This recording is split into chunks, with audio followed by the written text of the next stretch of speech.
I remember that scene. That people were Show me your going nuts when boobs. that came out. Yeah. Oh, God. So we're live. We'll just hang out until Reek shows up and let some people roll in. All right. How was Bullshit. the theater for you guys? Was there a lot of people? Was there a lot of citizens Well, there? I went at like noon, so no. Thank God. Oh, okay. Wow. Okay. I was just reclined by myself. I was like, nobody bothered me. It was fantastic. I love going to the movies. Oh yeah, it's a great experience. Is the popcorn and Slurpee always your go-to combo, or Yes. Every time That's I a go to the good movies, combo. because every time you I showed us always a get the picture, it's always there. yeah, it's the blue raspberry icy and popcorn. The one movie theater by me used to do kettle corn, and I would always get that.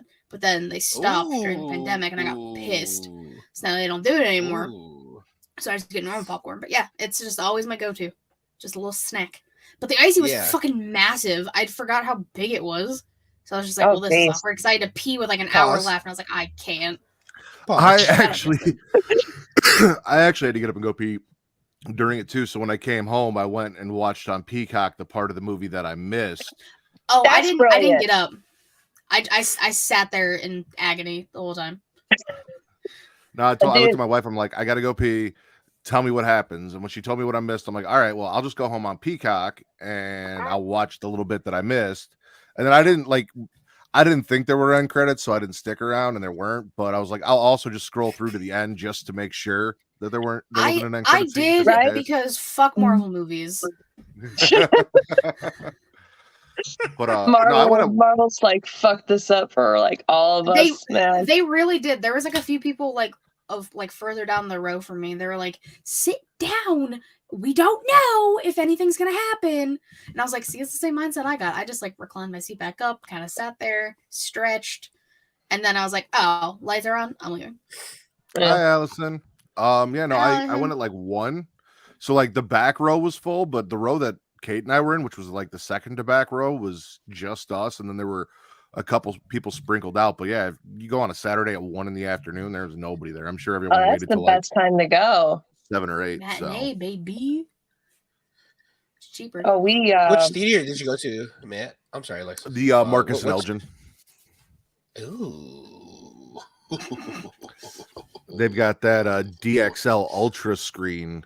Yeah, I know the one you're talking about. Yeah, Why do you say it like I have no 'Cause idea. that's a why good I say one. it like that. It is. That's a good Well, it's one. right by my house, so like it's like a 5-minute drive. Okay. So, Alexis, are you into college football? Semi? I live in Knoxville, so like everyone's going crazy that the Vols. I was gonna say beat because Alabama. today was a great game. Today, it really was. You know what? I'm from Florida. I was a UF. Like I wanted to go to UF or Miami, UF, and both okay. those schools have an issue with Alabama. So So you're cheering. anytime regardless? Alabama gets beat, yeah. If you beat Alabama, you're okay. But Oh. the Vols beat my Gators though a couple weeks ago, so I'm still kind of salty on that. I think we can safely say anytime that anyone from Alabama gets beat is a good day. Unless it's a wife. Yeah, that is very true. Did I say that out loud? Ooh, no, I mean, come on, this is the truth. Yeah, I got family. I got family in Alabama, and man, when I tell you, I try to separate myself from those people as much as possible. Geez. Oh, Maybe Ray and Dom should Shoot. spend some time in Alabama so Ray learns how to beat his kids. Maybe that'd be nice. You're gonna let one girl pussy whip your child, and then you're gonna quit and go somewhere else? No, man, that's not how we do it in my family. Oh my gosh, he said Ray. My family would fight. He said, "I'm gonna quit my job." Triple H's like, "We don't have to do all that. Like, we can move you to another department, even though there is no brand split, so your son could just show up anyway. But let's ignore Which he's that going fact. to. We know. I'll give you a title shot. You know, How does he You know get a what'd be title great? shot on Gunther? Gunther's gonna kill him, like straight up. I don't know, Yeah. guys. Guys, I don't know. I think Have think you Ray might seen be that video enough of to let out. Gunther power bombing him out of his mask? No. I'll have to find it, but I saw it on Twitter. There's a video on like the Independence when Ray was out of WWE for a little while, where he went for a Frankensteiner on the top rope or top rope Hurricane Rana, and Gunther power bombed him so hard his mask flew off. Wow. Whoa. Yeah, Yes. That man scares me. black. Because there used to be the joke with us on the show. Would we rather take, like, you know, what would you rather do? And it was like, would you rather take a chop from Gunther or a frog splash from Montez Ford? Oh, frog splash. Frog splash, easy. Because I said Gunther. Because Montez scares me. When that man goes up in the air, he gets a vertical and then he gets hang time. It's like he just pauses in midair. And he's not, Right. I mean, he's a big guy, but he's not like Dawkins level. But I'm just thinking, like, that man's that high. He got crashed down on you and it's going to hurt. And I'm like, you know, maybe Gunther, my tits would like succeed back in for a little bit. I don't know. But like, You got after a little seeing cushion him, forever. protection. but like seeing him after he beat the shit out of Sheamus and Sheamus' chest, I'm like, nah, I changed my answer. I'm gonna go to frog splash from Montez. They corrected me. It was Ray Fenix, or FedEx, Oh. as I call Oh, him, FedEx. that got power bombed out of his mask. Also, Tim wants to know: chop from Gunther or kendo stick shot from Drew? Ooh. Ooh, Mm, Drew, because I have a higher chance of survival. yes. I Because take it doesn't say baseball where bat we're shots getting- from Ronda Rousey after watching that Extreme Rules match any day. I Man, don't want to talk about that anymore. that chat or that. The whole time I'm sitting there, and it's funny because I'm like, if you're gonna hit, like my best tweet, if you're gonna hit a bitch with a bat, hit a bitch with a bat, not like this little Literally. like. It's like, no, you take it and you hit her like she owes you money, man. Like, come on, Those were pussy shots. Like, 100%. Like that was probably one of my least favorite matches of the night, that was my and dead last match of the night. it just kind of brought down the feel of everything, and I was just like, eh. And then like after that, it kind of felt like, I don't know, like it kind of plateaued for a little bit. Then we kind of got that little tease with the I Quit match, and then that went on for way too long. Mhm. And I still think that's why the Fight Pit match was so clunky, was because of that. And then Bray came back. But honestly, at that point, I'm like, just bring out Bray Wyatt. No offense to anybody else, but this could have just been a 2-hour show of the Donnybrook match and Bray Wyatt. Like, I don't care. 100%. Oh. Justin. You'll figure it out. Reek told me he would be home in 2 minutes, 4 minutes ago, so we should be getting on any time now. Once he does, Probably supposed to like Okay. set up and everything too. I'll run the intro and we'll get started. Feel unprofessional because I'm the only one that doesn't have a fancy microphone. I need to ask that for Christmas. Yeah, Possible. there you go. Get it from did you see that new Santa movie coming out with the dude from Stranger Things? I am going Yes. to watch that. I love just stupid action movies, and I'm like, I'm going to see this. I'm going to watch this. I don't care if anyone's going to watch it with me. I'll watch it. See, I It's love David legit. Harbour, so Go ahead. I definitely want to go see it. It is legit just the opening scene of Scrooge, the little video, the Santa action movie in the beginning of Scrooge. Is that why I like it so much? I think so. Hi, Reek. You're live on air. What's up, y'all? I don't know where Justin went. I'm going to text him and find out. I'm about to say, I thought Justin was here. He probably was. lost Wi-Fi again. See, I didn't have his name down here, and then I went and changed it. All right, that's And what was added it? changed then. Yeah. And maybe he saw that he wasn't on the list and thought he wasn't invited and left. I don't know. So let me text him. Oh boy. What happened? Because literally, I was just like, Reek should be on in a couple minutes. And once he gets started, or once he gets here, we'll start the podcast. And as soon as I said that, Justin just left. So, You and Just got beef now, Rick? What happened? I didn't think we did. I thought we was cool. That's my Inspector Lee over there. Oh, you guys don't get it. The Rush Hour podcast that we're supposed to be doing at some point. no, I got it. I just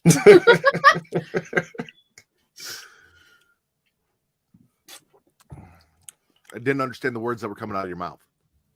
Ah, Ah. good. That's good. That's good.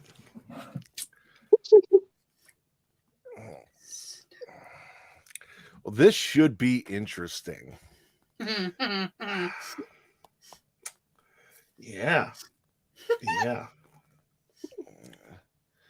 My internet. He said he's trying to log back in.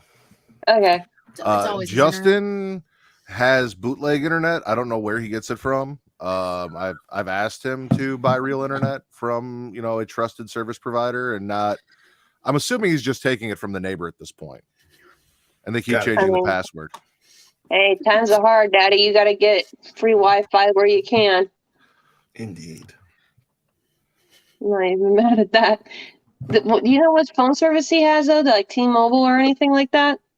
No, I don't. Mhm. They have I know that he has an standard. I know he has an iPhone because I have an That's iPhone. about all I and can tell you too. I get little blue messages from him that say Mhm. red. Basically.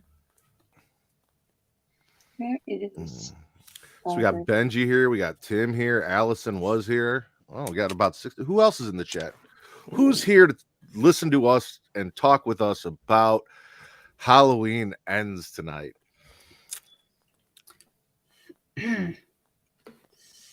I can't wait to hear your thoughts on this. Oh, we'll get there. We'll get there.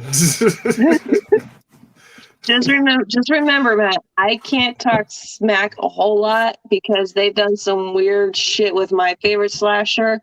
So, Fair enough. And who is your favorite slasher? Jason Voorhees, man. Oh, yeah. Yeah. Yeah. There's That's okay. been a journey. Yeah. I mean that's not bad. That's in the top But tier. see, I like the weird shit. Like I love Jason Goes to Hell. I do. And I've got Well, my reasons for it. I like the and weird I- shit. So. And I was You know gonna what, say I was too, watch- is that considered the weird stuff? Because I was watching that last night or the other day, and I forgot how actually it was good if you just kind of like leave it as its own standalone like Jason movie. Because I found this out. So like when they sold, I think it was like New Line Cinema got a hold of the rights for Jason. They didn't get the rights to like Friday the 13th or I can't think of his name right now. The kid who everyone was thinking was going to become the next Jason, who was getting obsessed with them. Tommy Jarvis. Tommy Jarvis. And why is there so many Tommies in slasher movies? You ever notice that? Yeah. Tommy Doyle. Popular name. Yeah. Yeah. And then everyone was thinking that, but when they got a hold of it, that's all they got. They could only get Jason. They couldn't get Tommy. They couldn't get anything else. They couldn't get Friday the 13th or anything. So that's why I just look at it like, okay, you got the movie because you wanted to do Freddy versus Jason, okay? But then this movie tanked. The Freddy like New Nightmare. Even though I like New Nightmare, it tanked. I love it. It's one of those movies like when you get older, you appreciate it a lot more. I think, honestly. I'm gonna give Justin about 4 more minutes, and we'll go at or 3 more minutes now. We'll go at 20 after. Okay. 'Cause Okay. he said oh, he's back. There he is. Never mind. Oh my god. Yay! right. I had to do some Did you have to call your neighbor and ask what the Wi-Fi password was again? no, I had to tell the guy who is like running the internet like to keep pedaling faster for at least like 2 hours. At least. Yeah. I was like, Mateo, come on, keep going.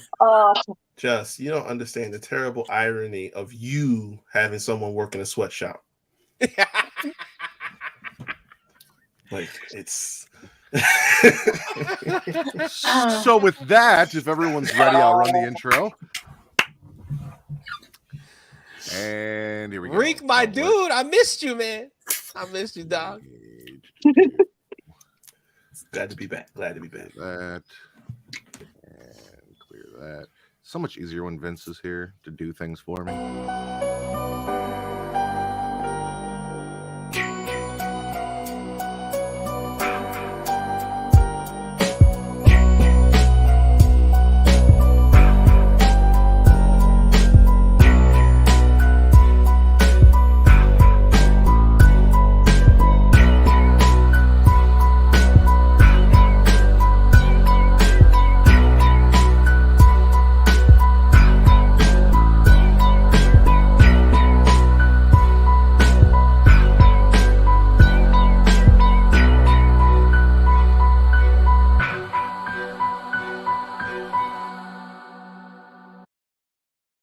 Following podcast contains mature content. The views and opinions expressed by the host are not necessarily those of the host. Listener discretion is advised.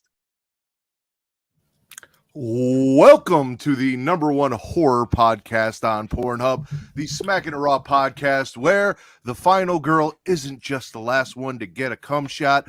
I am your host, the patron saint of podcasting, the Warden Matt Ritter, and I am here with a lovely panel of co-hosts this evening to help me talk about Halloween Ends. I will start to my right, introducing first. She is the host of the She Lead Showcase Inside the Mind of In the Crowd, and the Sultan of Step on Me, Miss Katie Kinsey Bebe, the hardest working woman in podcasting today. Hello. And we have Alexis back with us, but first time here from Down for the Count. Hey. The only one to actually answer my question about Laurie Strode. Well, okay. Real name too, by the way. It was either Cynthia Myers or Angel Myers because they changed it up. So I just went with the original name. So, and that's what I was looking for. all right. We have my boy Just from the Get Joe podcast, Just Myers tonight, That's right. We here. Let's stab some bitches. and fresh off a cruise. Yeah. Back in the podcasting world, back in contact with us because he missed episode 1. Yeah. Host of the Havoc Hour, where we used to do all of our horror content. One half of Young Kings Wrestling. The Dr. Reek Baker, BBC.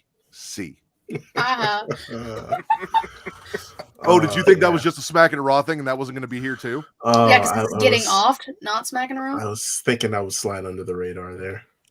But it's Justin's okay. internet is provided by Halloween 3. Yikes. So I got a question. I got a couple questions for everyone. So again, I'll just go in the same order. Katie, how did you watch this movie? Theater or Peacock? Theater. Alexis, theater or Peacock? I've watched it at home on Peacock because I don't have to wear real pants when I do. That is a great answer. Justin, theater or Peacock? Peacock, because I take off my pants at home. Also a great answer. Reek, theater pants off or pants off in the theater? It was actually Peacock, but a bunch of us had it on a big screen, so it was almost like the theater. Okay, Ooh. okay. And I also went to the theater this afternoon to watch it. So I'm just curious as to how we all sat down, because I know when we talked Halloween Kills, you had gone to the theater and I had watched it at home, and I had a different feeling for the movie. So I want to see how everyone feels about it, depending on where they watched it, what their viewing experience was. The next question, just to get a general overview, if you can. Katie, Halloween Ends, spit or swallow?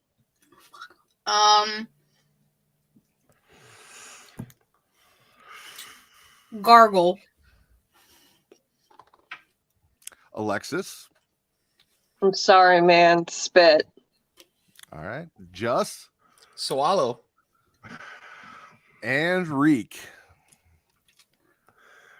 I'm torn between a gargle and a spit, and I'm really leaning toward a spit, if I'm being honest. Like, I think that's where I'm headed. Okay. See, I'm actually on the opposite end of the spectrum where I'm gargling, but I'm leaning towards a swallow because I've had some time to sit with the movie since I finished it around 3 and think about some things. But all right. So Katie, gargle. Why? Yes. So like, it wasn't bad per se, just not what I was expecting. So I had no idea like what to expect from this, but yeah, I don't know. It just, yeah, I don't really have words. I don't know. Alexis? Oh, Why I got plenty of words.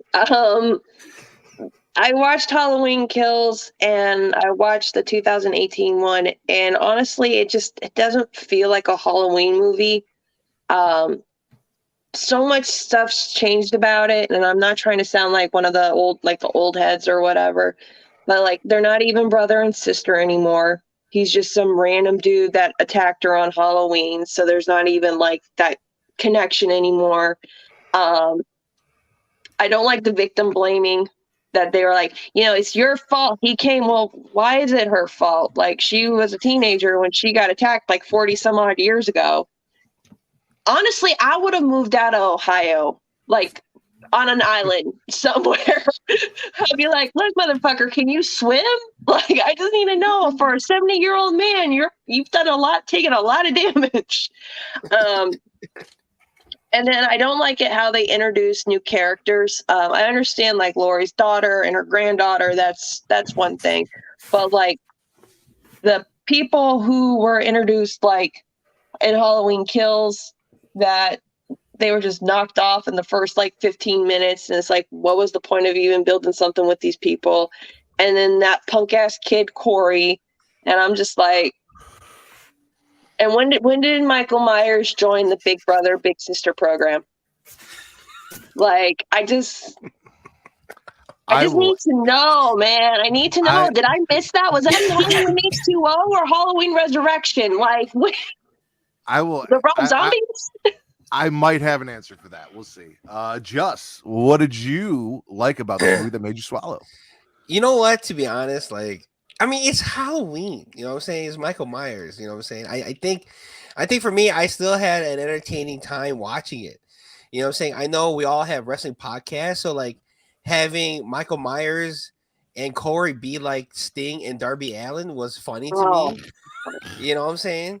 I love that dynamic. They're going for the tag team titles, and then just like most tag teams, they split, right? And so like that, and then I mean, come on, Michael Myers crowd surfing? What? You know what I'm saying? His dad. Why can you not like that? You know, and then like the little small homages to the original Halloween, where it starts off with him babysitting, watching what's that? The Thing, right? That's what they were watching. The Thing, yeah. And that scene was gross too. I remember watching that scene too and thinking like, yeah, damn, how much ripping of the neck are we gonna do? You know? I can't watch that movie still. Right. And like the fact that band kids now have a representation where they could be badasses.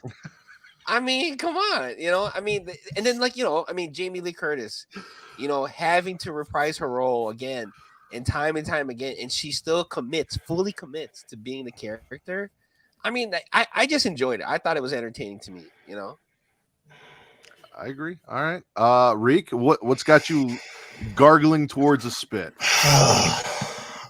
I spent like several minutes afterwards trying to process how I was feeling about this. And the thing is, it's like there's just such a mix of things that I liked, and there's just a bunch of shit I didn't like, because there's just, like just said, there's little homages here and there. Actually, if you really pay attention, if you've seen every movie, the opening credits were like the same as Halloween 3 Season of the Witch, which is pretty dope. I like that. Which should have been a big indication going into this movie of what it was going to be. Movie.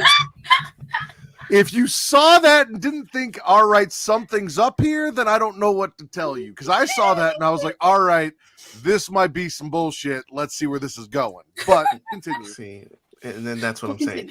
But like, this trilogy has been about so much role reversal. And I feel like that opening scene was a little bit of role reversal too, because you have the dude that's babysitting and the kid. Initially, original movie, Michael comes home and kills his sister, which was technically his babysitter. and now you kind of flip the roles a little bit. This dude winds up killing this kid, albeit accidentally, but a little bit of role reversal. I like that, we get to a place where Laurie kind of seems more like the original Laurie, not traumatized and going through PTSD, even though she's still processing all of this, and her daughter got killed and all this other stuff.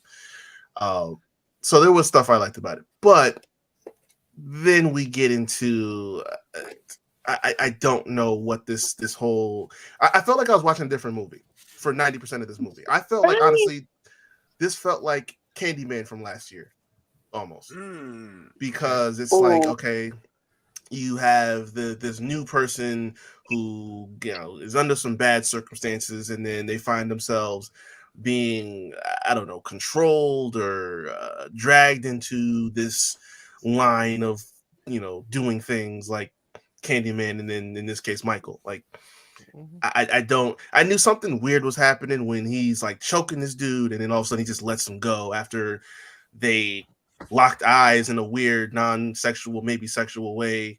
Oh, it was extremely sexual. Yeah, I didn't know how to that's why I knew something off was going on. But I'm with Alexis. Like, when did the Big Brother program start happening? Because I mean, between this dude coming into his cave looking for advice and like wrestling, talking about, oh, I got to get the mask off you because I got to be the guy now. Like, what is that? And Matt, you know this. I don't like tinkering with the character that is supposed to be Michael Myers. I don't like the idea that he is more human than he is shape, because that's what it's supposed to be. And I felt like we did so much of that to the point, like, since when did we tag team? Since when did Michael have an assistant? That doesn't happen. Well, let's talk about that, because that is actually why I'm leaning a little more towards swallow than spit. And all right, so the Big Brother program. Let's talk about that. Katie, what's my favorite Halloween? Halloween 6. That is correct. And what is the theory behind Halloween 6, The Curse of Michael Myers? That the curse is passed on to the next person who will take up the mantle for Michael Myers. So when I saw that, I was good with it, because this is how they tied in Halloween 6. This was their homage to Halloween 6. This is where I thought it was going. Then I got pissed when Corey got killed, because I thought we were heading somewhere new and cool with Corey, and he was going to take up the mantle and be kind of the new shape, and that's where we're going, and we didn't get that. However, something that I would talk about with my wife that was very interesting is at the very beginning of the movie, Corey asked Jeremy if Jeremy's scared, and Jeremy's like, no, I'm not scared. You're scared. And he goes, I'm the babysitter. I don't get scared. And then he's like, Michael Myers is going to come get you. And he says, Michael Myers doesn't kill kids. He kills babysitters. Corey then kills Jeremy, who is a kid, and then tries to become Michael Myers, and Michael kills him, and he was the babysitter. Yeah. Good one. Keeping him from taking up the mantle because Michael Myers doesn't kill kids. Well, that's incorrect. That's incorrect. At least in this timeline, it is. Well, what Because kid? he definitely killed the shit out of that kid in that car in the 2018 movie. Yeah. Oh, the kid who just wanted to dance. He broke that kid's fucking neck. Oh, I forgot about That's him. fair. That's fair. And But see, like that's another issue that I have, like, with this whole trilogy. It just seems like they do it's like Michael Myers, is that iconic shot of like him chasing Laurie through the house, and it's like there's tension, and you're like really feeling claustrophobic, and you're just like, you feel like you're being chased with her. And then, of course, the iconic shot of like her stabbing him in the eye with the. I don't like it how in this new trilogy it just seems like he murders people, and that's it. He's just no offense, he's just become like a generic slasher where he's just going around killing people for like no reason. Like, there's no chase, there's no like predatory feel to it, and that's what Michael Myers did. He was the boogeyman for this town. Which really makes me wonder why in the first time around, why didn't they just put him down? Why did they allow Loomis to be like, oh no, we need to study? No, bitch, put a bullet between his head and put him 6 feet under and put some concrete on top of him. We don't want this to happen again. So I really enjoyed the 2018 Halloween. I enjoyed Halloween Kills as well. This one is not as high up on the list as the other two. And a lot of what I enjoyed is what we talked about is the different homages that are in there to different movies and the different scenes that they even recreated in different ways and different things that they did, the flashbacks from Halloween Kills and all of that. Fantastic. Let's take a second to focus on the positive. Katie, Swallow from the movie, something you enjoyed. I was like, you just left that so open. I'm very confused. We'll all go here. Let me rephrase that. We'll all go around and give some Swallow stuff that we did like from the movie. How's that? Thank you. Katie. Yeah, thanks. Okay, well, I gotta remember everything that happened. I saw it a few hours ago. I liked that Sandra wasn't dead. That was cool. No, why the fuck are you shaking your head? I'm sorry. I cannot co-sign with that bullshit. Someone has to explain to me how people die in this franchise or how you can get killed. Because you're telling me that Hawkins got stabbed in the neck with that penknife and run over with the police vehicle, but he's alive the next one. I just got to the point where I forgave that. And now you're telling me that dude broke a rusty light tube, stuck it straight into her neck and twisted it, and she's alive? Nah, you gone too far now. We need to start setting parameters on how people die in this franchise. I'm just saying. Well, that's your opinion. But you were happy to see Sandra. Alexis, anything you like from this movie? The final showdown between Michael and Laurie, that's always a treat. And I mean, that she beat the shit out of him. Oh, that whole scene on the kitchen countertop where she's stabbing him in the hands and then he rips his hands, he's choking her, and fucking fantastic. And that's the thing what I like about Laurie Strode compared to like other final girls who have basically been forgotten. Like her and Nancy from the Nightmare on Elm Street franchise have always been like the final girls because they are like, I mean, Nancy went down fighting Freddy Krueger. Yep. You know, and everyone else was just like, and she's like, no, I'm not letting this demon dream bitch kill me. Like, if I'm gonna go down, I'm taking him with me. And it's like the same thing with Laurie. Like, no matter, well, minus the Rob Zombie timeline because we don't talk about that one. But any timeline that comes down to it, Laurie and Michael's showdown has always been like so good, especially like Halloween H2O. That was like my favorite fight, but it's just like I just like seeing them beat the shit out of each other. It reminds me of me and my brother like way too much. See, Benji has an answer for you, Reek. Sandra is straight out of GCW, and I don't know if you know this about Illinois or the Midwest, but there is a lot of meth outside of like out in the rural areas of the Midwest. So that can keep Nick Gage from dying in GCW. Then obviously Sandra might be on some shit, and that's how she survived. Meth is a hell of a drug. All right. Hell no. Justin, I mean, you gave a litany of things you enjoyed. Anything you want to highlight on, like the crowd surfing? Oh, there's still a lot more I can go with. Okay. So Allison, right, the granddaughter, right? She's been through some shit, right? She's seen some shit, right? Corey, he survived some shit after the whole town turned on him. He used to be this good old boy, mowing the lawn and shit, you know. Now they put him as like a babysitter killer.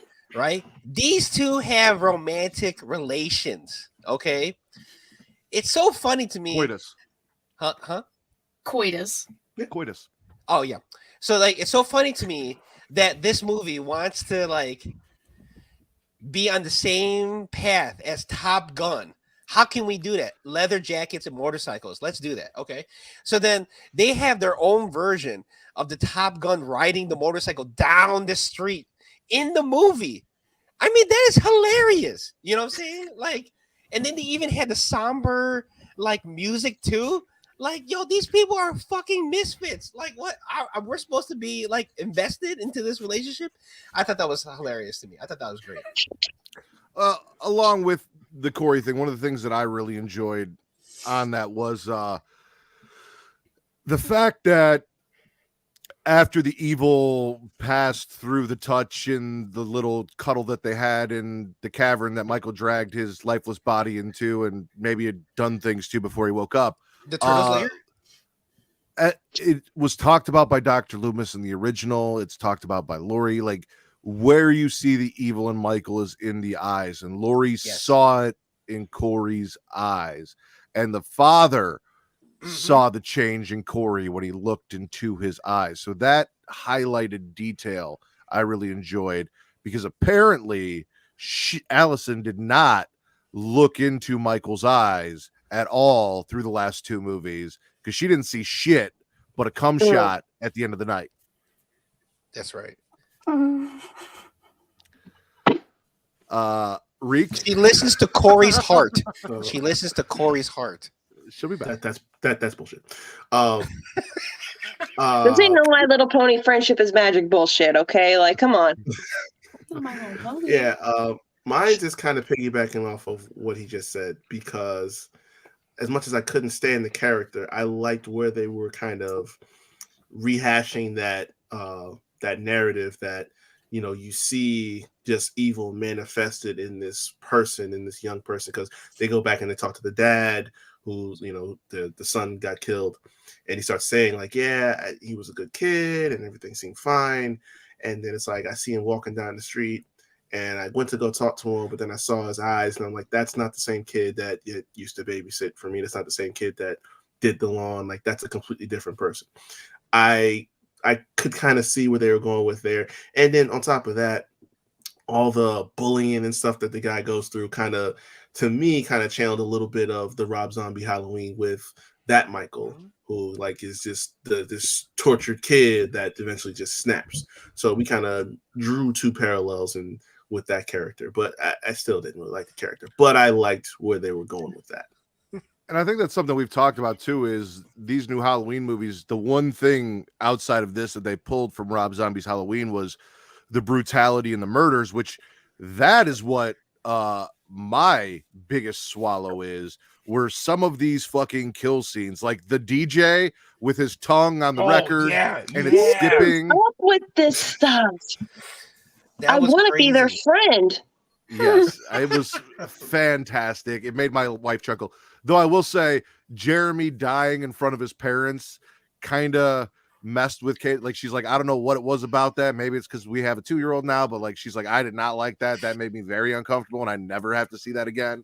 The woman that Michael pins to the wall with his butcher knife. Mm-hmm. The secretary, right? The secretary. The nurse, the nurse that got the promotion. Come on, a true classic never goes out of style. Justin, you give colonoscopies. You know the hierarchy. Oh, you know how that works. You ever spend a night with a doctor to get a promotion? That's true. I mean, I'm not gonna say I've done that.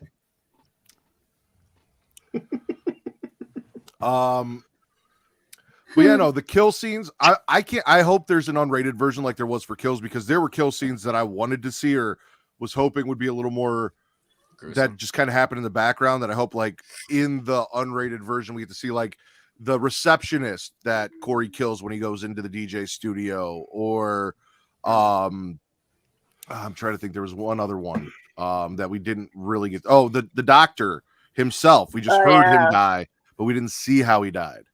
I thought they had like a plastic bag over him, over his No, they face. showed him dying. Did they show him dying? Yeah. Corey had him like in the Dexter Loomis cuddle. Yeah. Bag around the neck. Yeah. Right.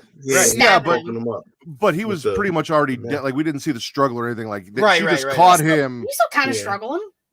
we caught him at the end. Yeah, but of, we didn't get the horror movie struggle like, oh, Yeah. you know, like you would in real life where you're like, oh, I shouldn't do anything because someone's trying to struggle me. And horror movies, they're like, Yeah, like he was on his last legs already, so it wasn't much yeah.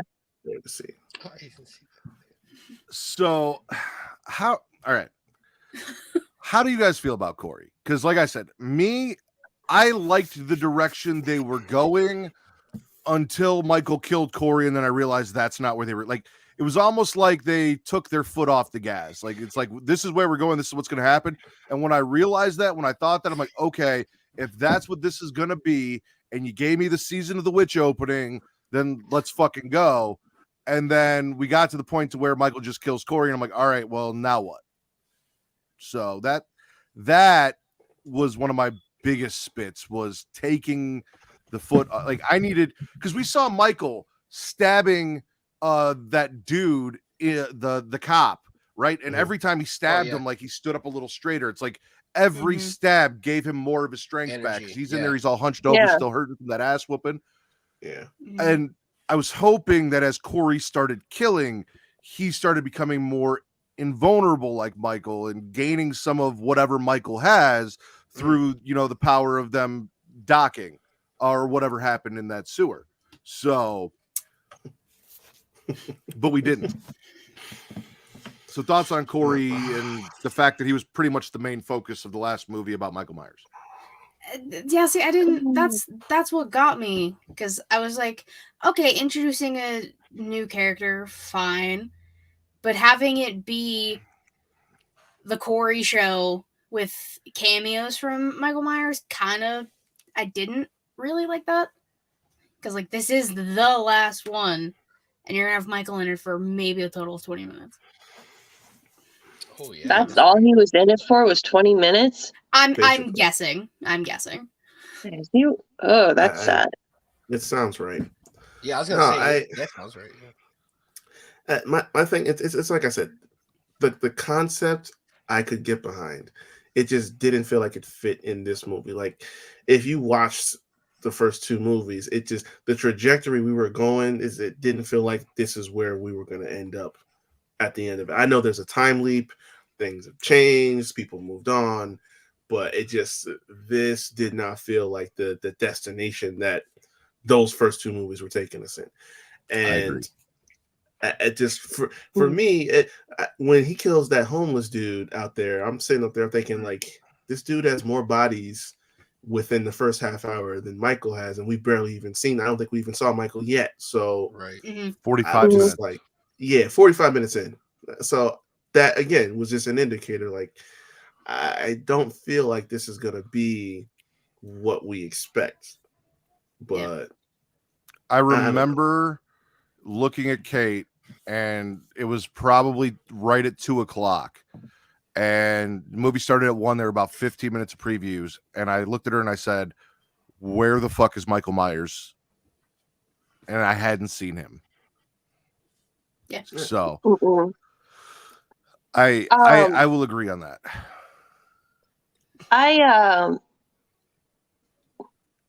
If they had just decided that they were going to make a movie about just like a teenage slasher, they could kept the same story, could have made his own standalone movie, right? And I'm seeing where people are like, oh, well, now it was like, people are like, oh, Corey's gonna come back and go after Laurie's granddaughter. And I'm like, I think he did. I think he like dead. Like, he ain't coming back in this franchise. For real. I couldn't stand it because this is supposed to be the last Halloween. Me and my friends are already betting that like in 5 years they're gonna do another remake of Halloween.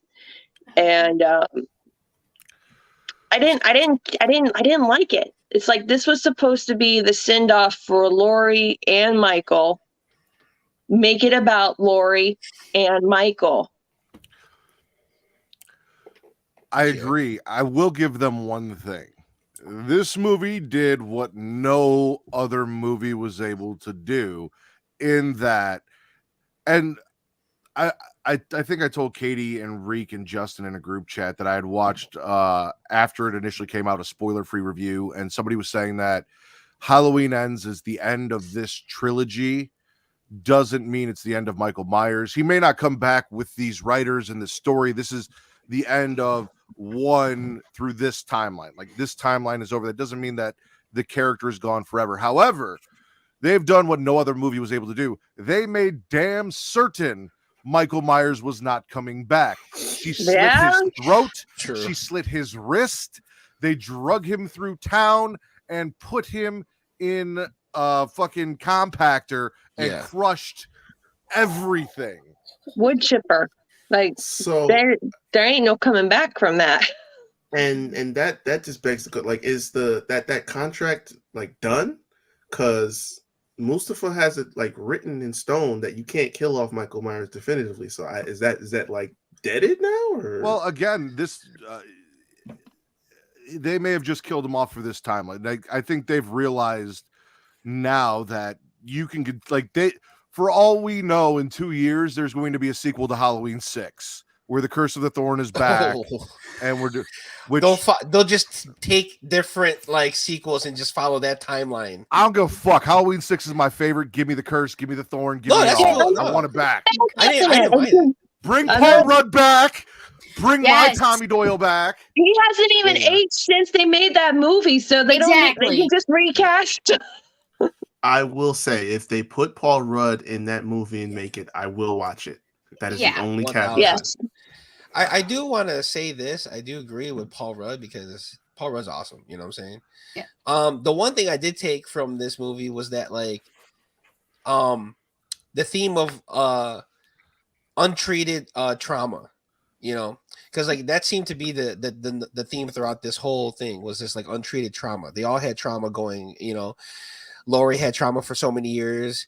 You know, Corey had trauma for so many years, and this like everyone's trying to cope with their issues and just dumping it on somebody else. And I felt like that was the whole theme of everything. Like the kid then in the band, he's getting bullied by his dad. So where does he take his anger out on like the weakest person, which is Corey? Corey's getting like, you know, trauma from like everybody in town. So he's feeling this hate. And you know what I'm saying? When all that shit's not being treated, you know, hate just builds. And that's the theme of the whole thing is that like evil has different faces. You know what I'm saying? It just takes on a different person. And that's what I got out of the movie. Which is why I brought you on here, Justin. Snaps to Justin. Okay. So That's true. What are some other likes and like anything else that really sticks out that we really like that we didn't talk about or that we really didn't like that we want to shit on? the band kids getting killed. Oh, You didn't like that? Because No, I mean I liked loved it. I liked Oh, it. that No, I was- liked it. that was catharsis. How much of a douchebag do you have to be to wear a Letterman jacket every single day? Dude, That As deserves death someone on who's its an own. ex-band kid, that made like that scene. My husband was looking at me like, and I was laughing. I go, "No, you don't understand. These are the people I was in band with, and let me have this moment because if it happened in real life, I'd feel bad. I would feel bad. Let me laugh now and enjoy this." all right, Katie, you look like you got something. I was gonna say the fucking like blowtorch to the Oh, Yes. kid's mouth Yes. was Oh. incredible. yes, yes. That was so cool. That was the yes. best kill in the movie. Loved I it. don't know who comes up with these kill ideas, but I I just want to talk. just want to be like, are you on a watch list somewhere, bro? Like what? Gotta But- be. I mean, it's like, I know I was saying it's like, it just like some of them seemed off, but like the ideas and the buildup they had for some of them, like the blowtorch. That My was husband has a blowtorch. I can't What? look at that thing anymore right now. I'm just like, no. Listen, once That's how it once feels to Michael do 5 come. once Michael made a jack-o'-lantern out of somebody's head, I knew we were off to the races with these kids. Yeah. Oh yeah. That was just That was a good chef's one. kiss for me. Mhm. Honestly, now I just want to make a horror movie where all the kills are just homages to my favorite wrestling spots Ooh. and see if anyone notices. Like the killer Ooh. throws somebody off the roof of a building, but they splat, a la Mankind and the Undertaker. Ooh. Oh, Mick Foley's soul left his body that day. Yeah. Wait, pretty honestly, sure. that's a great Oh, idea. Can you make that? Canadian Let's have- destroyer to the wood chipper. Yeah, let's do Oh that. my Destroyer to the- Dude, that's Dude, Just have Michael smash somebody in the head like Undertaker did Jeff Hardy, but cave his skull in with a steel chair I knew you were gonna get there. I knew you were gonna say that. or Canyon, whichever one you want to go with. Oh, Um, that's not nice. I'm just saying, I'm thinking of really hard chair shots. That's all. Oh, This is amazing. There was some. Okay, so I've got two questions for you. Did they get you when the kid shot the dad in the head? Since we're talking about the band kills, Ooh. Yeah. yeah, did you see it I felt coming, or bad did for the that, dad. did that shock you? that did shock me. No, I kind of saw I, it coming. Kinda, but at the same time, no. It's like I thought he That was just put gonna me like on. shoot over him, but I didn't expect the kid to be a marksman like that. Like I didn't think he was Honestly, gonna be, like, right between True, the dude's true. eyes. Right? Oh, that. Like maybe he'd like pop him in the stomach or something, like But Right, right there. damn. because that was And then- clean. That was clean. The- Yeah. The thing with Halloween movies is like no one is safe. Like, I can't remember which one I was watching. I think it was like 4 or 5. So correct me if I'm wrong.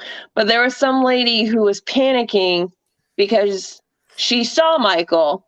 Not that Michael was coming toward her. Not that Michael was doing anything to her.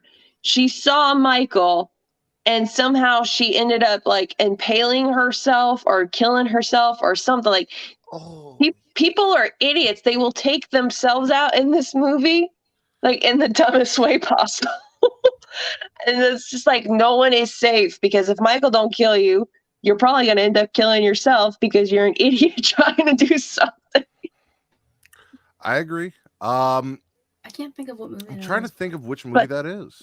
Like that did happen in Halloween, right? Or was that another slasher movie? I think it might have been another slasher movie because I Yeah. cannot, Okay. I can't think of. for the life of me, think. I, Because like I was thinking like, well, in Halloween 6, if depending on the version you watch, he impales his cousin wife or niece wife, whatever you want to Niece consider. wife. Yeah, but he threw her onto that though. Look into the Yeah. yeah, like threw her through. Yeah. it was like in a Like, it was in a choke slam. hospital. Yeah, It was a hospital and a nurse, and the nurse like ended up tripping and falling on like something. I don't remember. It was like a woman falling on something because she saw Michael, and Michael was like going the whole other way. And she saw Michael and she starts freaking out, and I'm just like, "You're not even in his line of sight at this point. Run because he doesn't see you. Like go." That might be Was that the Rob H2 in Zombie the one? dream sequence. Yeah, that's what I was thinking. Might have Possibly. been. It might have been. Shit. My other question is, did they get you when Lori committed suicide? Oh no. Well, Because No. when the pumpkin splattered the wall, yeah. I am not gonna lie, I was like, they Yeah. did not just have her shoot herself in the fucking head. That is Yeah. not where this is going. No. the, 'Cause- the sound was too good that Yeah. that they suspended my disbelief for just that split second. That I agree. They lingered on that pumpkin a little too long. Yeah. Like I- I was like, it got me at first, but I was thinking like, there is no way they're gonna write Laurie Strode out before she even goes up against Michael because she's at that point. If I'm taking myself out, you're coming with me. Yeah. I agree. I do have a question. Yes. I do have a question. Back to the junkyard scene with the band kids.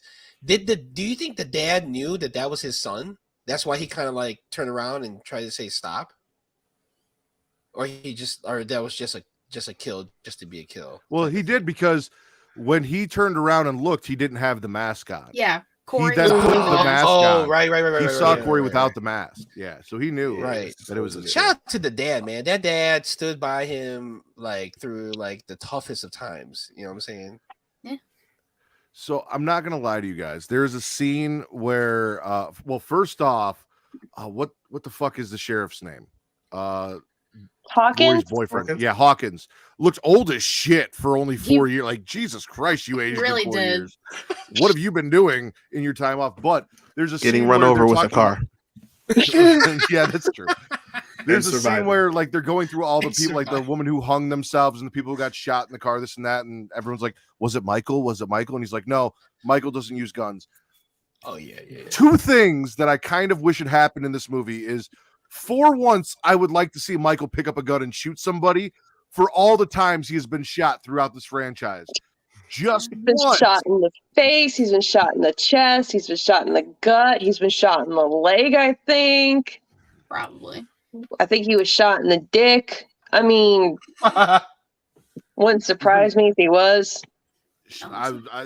In 4, at the end, he got shot literally every orifice of his body. They 100 lit him plus up. times, yeah.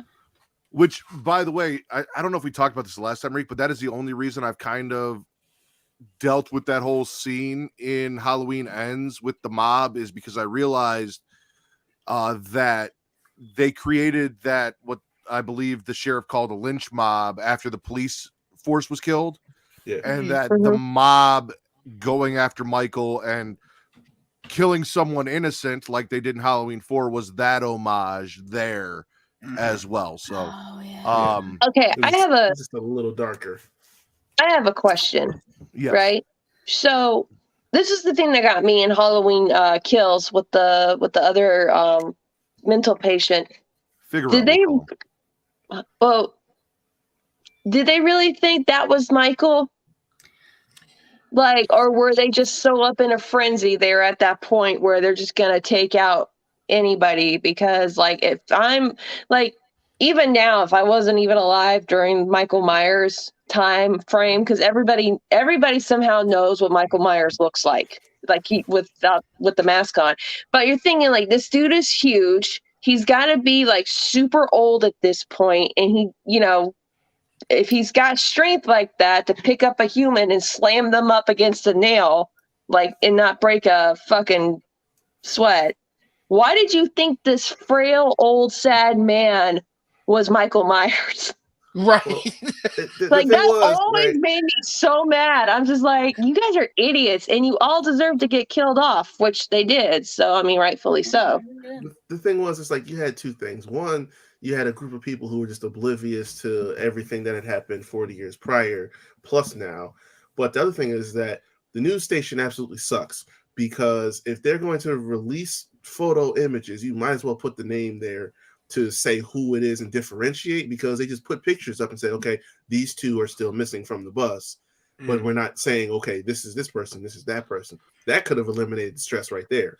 But And I also think it was part of the social commentary of like profiling and the mob mentality, where yeah, Mhm.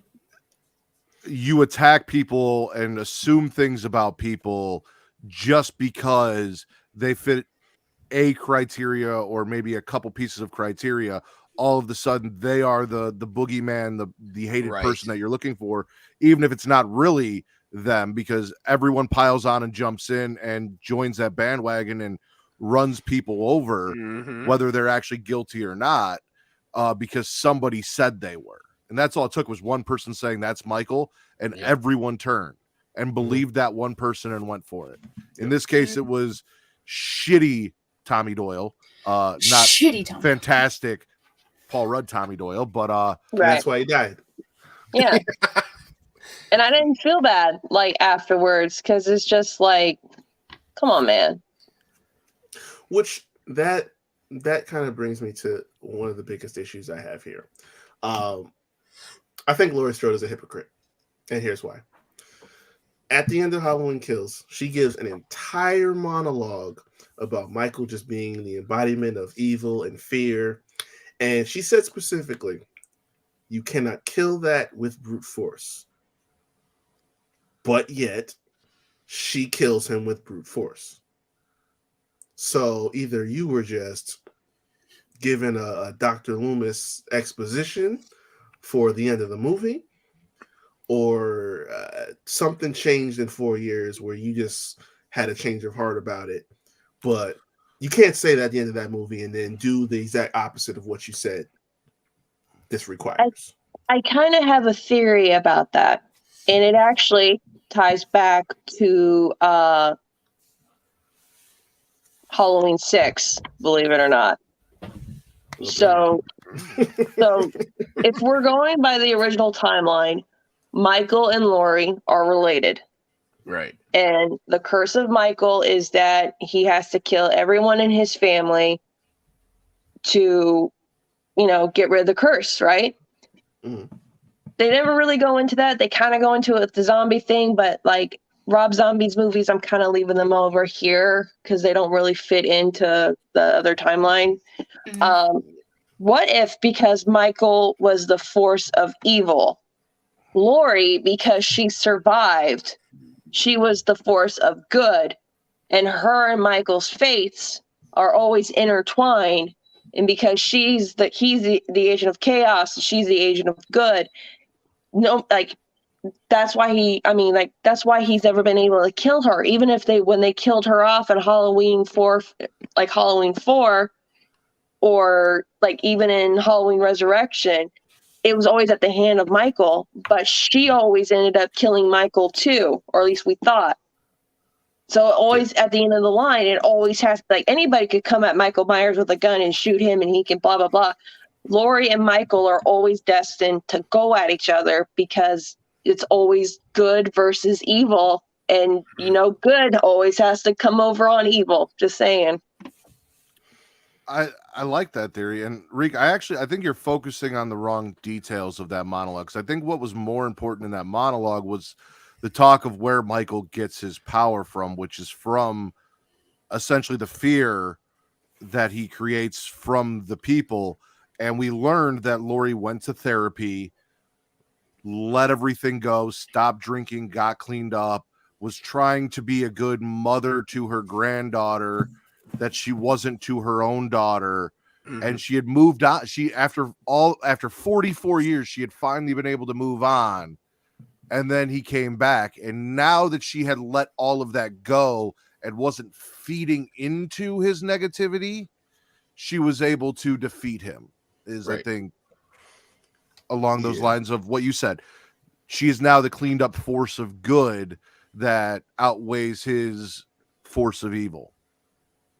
Well, I could see that because the time that she spent as a recluse that was basically out of fear, and the compound and the gun rack and everything like that, training your daughter to fight from the time she's a kid, that's all based out of fear. So I could see that.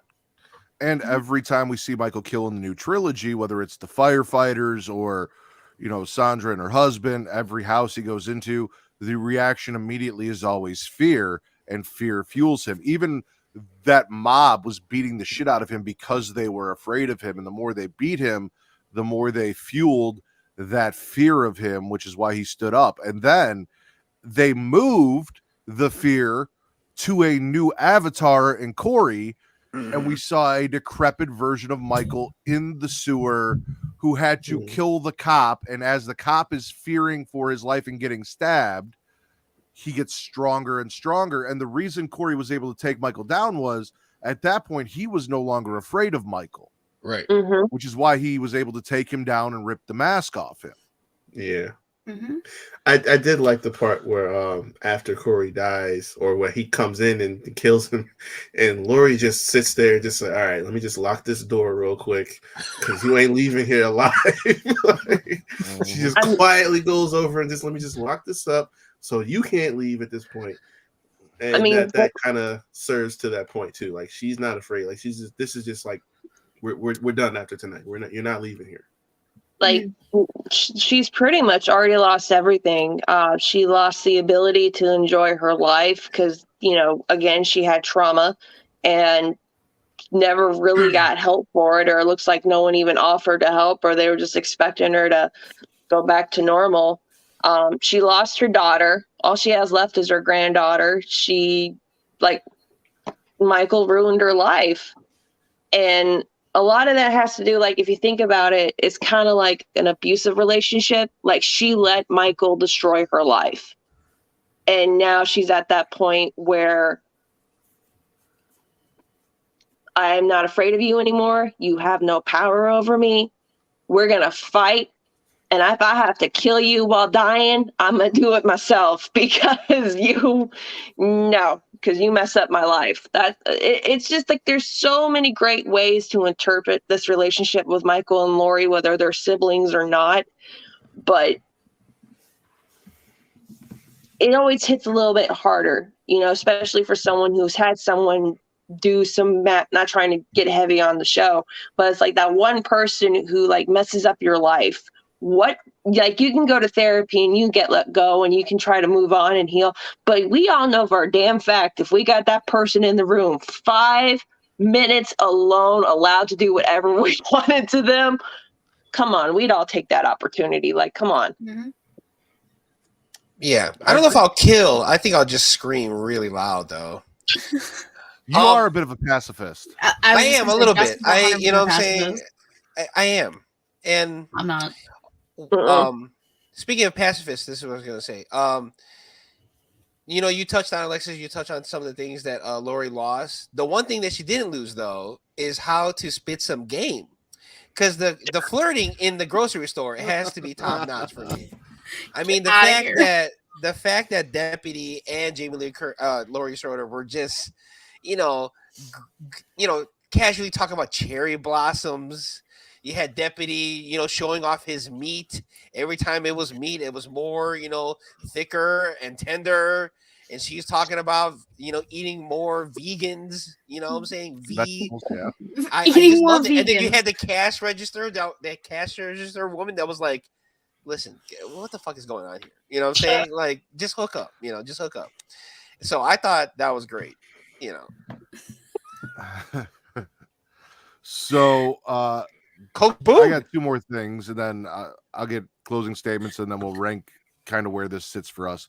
I finally thought in this trilogy this was going to be the movie that gave me titties, and it didn't. And I'm kind of pissed that I went through 3 movies with not a single titty, not one titty, not even like a side boob. Like, I thought it's new age horror, man. No one gets naked in new age horror anymore. Bullshit. Ooh. That nurse, I thought for sure. I was hoping we were going to get the Halloween 2 like hot tub scene with that nurse, and we didn't get nothing. Like, she never even took her robe off to get in the shower, and then nothing. And then I thought maybe Allison, because she's banging the killer now. She's no longer virginal anymore. She's been defiled by Corey. Maybe she'd just be laying there and a titty pop out. Not a single titty. It's supposed to be a harbinger of death, but we're just abandoning the rules, I guess. My other last thing is Corey is an evil fucking genius, because when he said, if I can't have her, nobody can have her, I did not expect suicide plan. Allison thinks grandma killed my boyfriend to be like, I'm not going to kill her. I'm going to make her hate you for the rest of her life because she's going to think you killed me. He made the phone call. He planned all that. And then offed himself. Well, Michael killed him, but like stabbed himself in the neck and left Laurie sitting there with the knife. Yeah. So shout out to Corey. I'm not gonna lie. When I heard him, like, it was like a clip without context, and I heard him say that, I'm like, bitch, she has fought Michael Myers. You were just a horny teenager. You're like nothing to her. For real. Like, you can take your little yandere ass and go home. Like, I got more shit. I got important shit to worry about than you. Like, did you remind anyone else of Dude from Kick-Ass before, he got everything done? Oh, don't do that. that. Corey? Aaron Taylor Johnson. No, Corey looks stop. just like Aaron Taylor Johnson in Kick-Ass. Because of the hair, right? The hair? The hair and the glasses. Bro, you're gonna ruin Kick-Ass for me because I love that movie. I'm just saying, Kick-Ass.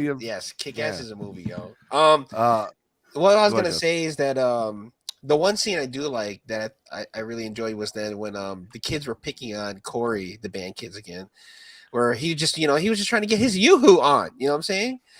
And the fact they were like fucking with him, and he's like basically stabbed himself with the yoo-hoo glass, right? And then so then Lori comes in, got his back, and then they fucking slash his tires. I thought that was classic. You know what I'm saying? Oh yeah, And Lori's then like, they "Oh, waited hey, a whole you want to day do it, or you get want the me car to?" And whips towed. out the knife. Mm-hmm. Right. Yeah, What'd and you say, then he Rick? waits a whole day to get his car towed, which made no sense. Right. Well, he drove 3 miles on a flat tire and fucked up the rim, and then they had to wait till the next business day for the shop to open to get the car there. That's Like, idiots. Listen, I pray to God some band kids come up to me and ask me to buy them beer. I tell them no, and they want to get tough. I pray to God. I am going to shove that drumstick up that kid's ass so fast. as long as it's not the tuba players, because I'm telling you, the tuba players and the clarinetists, they're the ones you gotta look out for. I played clarinet. See, Same. What? It was 5th grade. It was for a year, but I played clarinet. Same. I played saxophone. I was already mentally unstable enough as it is, so I mean, saxophone. See, I wanted to play saxophone, but we had like this hand-me-down clarinet that was like my great-great-grandfather's. My mom's like, I'm not renting shit, so you're gonna play this. Like, we had to go get it fixed because all the cork was all rotted out and everything. But it was like an old school silver clarinet. It was Ooh. actually really cool. It came in like a nice, little Piper. coffin case with velvet purple inside. It was cool. nice, Looking back on fancy. it, it was not cool in 5th grade, but it was cool looking back on No, it. Do you still it know really how to was. play it? You still don't know how to No. play it? No, Damn. not even. A I'm little bit. sorry, but why the fuck was everyone playing the clarinet? I just don't understand here. I just explained why I was. I mean, my neighbor played it, so she was just like, "Listen, I'll just show you everything to do, so you don't have to go through all the, the beginners shit through the course." And I'm just like, "Okay, cool." So Oh well, I didn't play the clarinet, Katie. So Oh, you know, okay. sorry. Makes Yeah. two of us. I wanted to play the clarinet and the flute, but when I held that, I was just like, "Yeah, I'm gonna break this." Do you have anything a little bit more sturdier? I also took guitar lessons, but so I took guitar lessons from one of my teacher's sons who was, if you remember, I spent 1st through 8th grade in a private school. So like I thought I was going to take guitar lessons and learn how to play cool shit. And he's teaching me how to play like ministry music and like, shit like that, which was not what he's like, if you bring me a song, I'll teach you how to play that song. And I'm like, I can't come to you with corn and be like, hey, can you teach? Because you're going to think I'm some fucking heathen and I still got to go see your mom. So God, just be glad you didn't take the dead Kennedys with you. all right, Katie, where does Halloween Ends fall for you? Now, I said this like 5 minutes ago. You had time to think. I didn't in hear your you say ranking. those. I said I was going to give 2 closing statements and then we'll do a little talking. Yeah, and but you then didn't say we'll- what the other closing statement was gonna be. no titties, and shout out Yeah. to Corey for being an evil genius. Okay, but how was I supposed to know this question was coming next? look, I'll bail you out for 30 more seconds. There was that one little bit of dialogue from Lori that made me think of Rob Zombie's Halloween, where she was talking about Allison going on a date with the guy, and she said something about showing fear your tits or whatever. I'm like, what the fuck is Lori talking about? Oh yeah, that was really weird. Where she's in the kitchen and Yeah. she's talking to Allison, and she's like, "Yeah, sometimes you just gotta rip your shirt Oh, open and show yeah, your tits yeah, and yeah, go yeah. like this." That was really awkward. I don't know how that. I have no idea where the fuck that came from. That was If- really out if of left field. If my grandma ever said that to me, I'd be like, "What the shit, lady?" exactly. I feel Like, like that's something my grandma would say, so like I can't really be. I we mean, had 2 different grandmas. That's up there with the. I got peanut butter on my penis from the 2018. Seriously. Also awkward too. Because I also will help bail Katie out as well. Give her a couple more minutes. The dancing in the bar. You know what I'm saying? Clearly, Allison has no rhythm. You know what I'm saying? Like, She's who white. dances like that and not hit somebody in the face? You know what I'm saying? Like, Yeah, white people. She's white. That's the answer. I can fully say I have never And, laid like, on nobody- the ground and convulsed Yeah, that's while what I I'm have also never a done woman that. stood over Right. me and went like You're this. I I'm like swear laying to on the ground, God. like, yo, excuse me, sir. I'm trying to That like happened? walk, you know. I'm watching this dude, and I'm like, I swear to God, he's about to have a seizure. That I I really thought that's what's know. about to happen. Yeah, same. Like, he's just gonna go. I into thought an when he episode. got up and forgot his mask that he was going to go in the bathroom and they were going to beat the shit out of him in the bathroom. I did not expect him to run into the mom of the child he killed. Who I'm pretty And sure is have her wearing freak the out. exact same fucking costume she was in the beginning of the Oh, movie. she probably wears it So- every year. It's trauma. Yeah. Then why celebrate Halloween then? Was she getting drunk and drowning her pain? You can do that 24/7, 365, my G. You can. Seriously. I will. Oh, go ahead. No, I'm gonna give Katie like 30 more seconds. Now, I mean, that whole date thing was just like super cringy. I was like, when you were saying Top Gun, it was funny because I was expecting like Take My Breath Away to start playing. Yeah, dude. Yeah, Like exactly. some TV 80s classic, like, Yeah, and I'm just like, oh my God. because they even did the scene where like they have the kissing scene, right? Right? Like just like in Yeah. Top Gun, where like the bike is posted up, and they're just looking at each other. You know what I'm saying? You're just waiting for that song to come on. You know? And I just, that whole thing was cringy. And I'm just like, Jesus, I'm so glad I'm not a teenager anymore. And like, is this what teenagers do on dates? Or like early 20s, like they go to like dance clubs and they like convulse, like the flashing lights finally got to them. Because I'm just like, I mean, I tell my daughter, I'd be like, look, if they start doing some weird shit, call me. Just say, Mom, they're being weird. I'll meet you halfway. Just come get me. This is weird. Yeah. And I mean, I would just tell Allison, be like, look, I'm not one to judge anybody by their looks, but darling, you could do so much better. yes, exactly. You're gonna settle for the dollar store Jack Harlow? Like, come on now. Like, Right. come on. And then her previous boyfriend too. Remember her previous Oh, dude. boyfriend was right. That was Didn't he get killed 100% by daddy Michael? issues. Yes. Yeah, thank you. That's exactly what I said too. Because I'm like, initially when he first showed up, I'm like, okay, this is a joke. Like he's just hitting on her in a creepy, older guy kind of way. And then they said she was dating this guy. I'm like, bro, dude was basically the same age as your dad. Like Right. your dad got killed. It's Yeah. not like he abandoned you. Like you shouldn't have these kinds of issues. I don't know. Right. Maybe that's just me. Right. No, you're right. I do like when Corey stood up to that guy though at the diner or whatever. Allison didn't seem to like it very much. Yeah. I thought she was uh, like all down for it. No. No, dude, she was Terrified. like, clutching her Fucking pearls when he scared. stood up. Oh, okay. Mm. That seemed like it made her very uncomfortable. Katie, here. Do you have it or do you need a little bit more? Because I'll go first. True, Because I know where it's at for me. I mean, it's not the worst one I've seen. Damn sure ain't the best one I've seen. I'll just put it like in the middle because I don't even remember what my original like list of them in order is because it's been so long. So I'm just gonna say middle until I can figure it out, and then I'll come back to everybody at a later point in time. All right. I'm pretty much with you. So my thing is, after seeing all the reviews and all the talk and everything, I was very worried about this movie. Like I didn't get any spoilers, but like there was a lot of negative out there.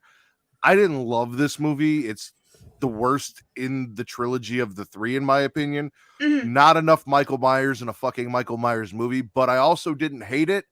And I feel like part of the reason that they use the Halloween 3 font is because this might down the road actually become like a cult favorite or a cult classic or something that people appreciate years later that we didn't like when it came out. So the bottom of my pack is H2 Halloween 5. Sorry, Alexis, Halloween H2O. Aw, that one's my favorite. I know we did a whole podcast on it, and there's just so many things about that. We'll talk later. Okay. And then it's Resurrection and Rob Zombie's Halloween, and I'd say it's probably in between. Actually, it's Rob Zombie's Halloween and then Resurrection. I'd say it's probably in between those two. Ooh. So,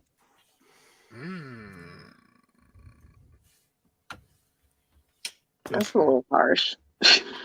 Oh, is it me or what's going on? It's Um, whoever's Oh, okay. ready. Yeah, I mean, overall, I like the movie. You know what I'm saying? I really enjoyed it. Where does it rank in terms of all the Halloween movies?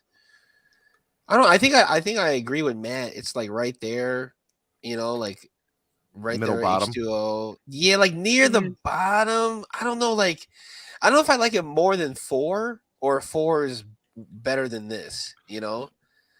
So yeah. So Because 4 had like more of a storyline throughout the whole movie, where this like had like 2 storylines going on at the same time. I was But- gonna say this is my Halloween 5 of this franchise, where I love Okay. 4 and Okay. I really love 6. 6 is in my top 3. I love 6 so much, and I'm one of the very few people on earth that feels that way about it, and I don't give a fuck. 6 was the shit. That is the best Michael Myers outside of Michael Myers and Halloween Kills. Neither here nor there. But 5 is my least favorite of that trilogy of movies after the first 2. And this is my least favorite. So it's the Halloween 5 of this trilogy for me, but I still like it better than Halloween 5. It doesn't have as many problems as Halloween 5. And we didn't end it with a jailbreak scene. yeah.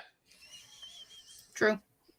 And a mysterious So- man in black. Yes. Yeah, let's not talk about that. No. Honestly, I mean, it's not my favorite Halloween movie. Pretty much what Matt said. I'm not gonna shit on it because people do enjoy it. So, you know, like what you want to like.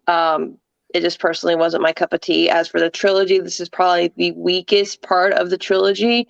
Mhm. And now that we're talking about it and I'm going back and I'm thinking about it, like all the callbacks that did to Halloween 3, maybe there could be something there. I'm not sure.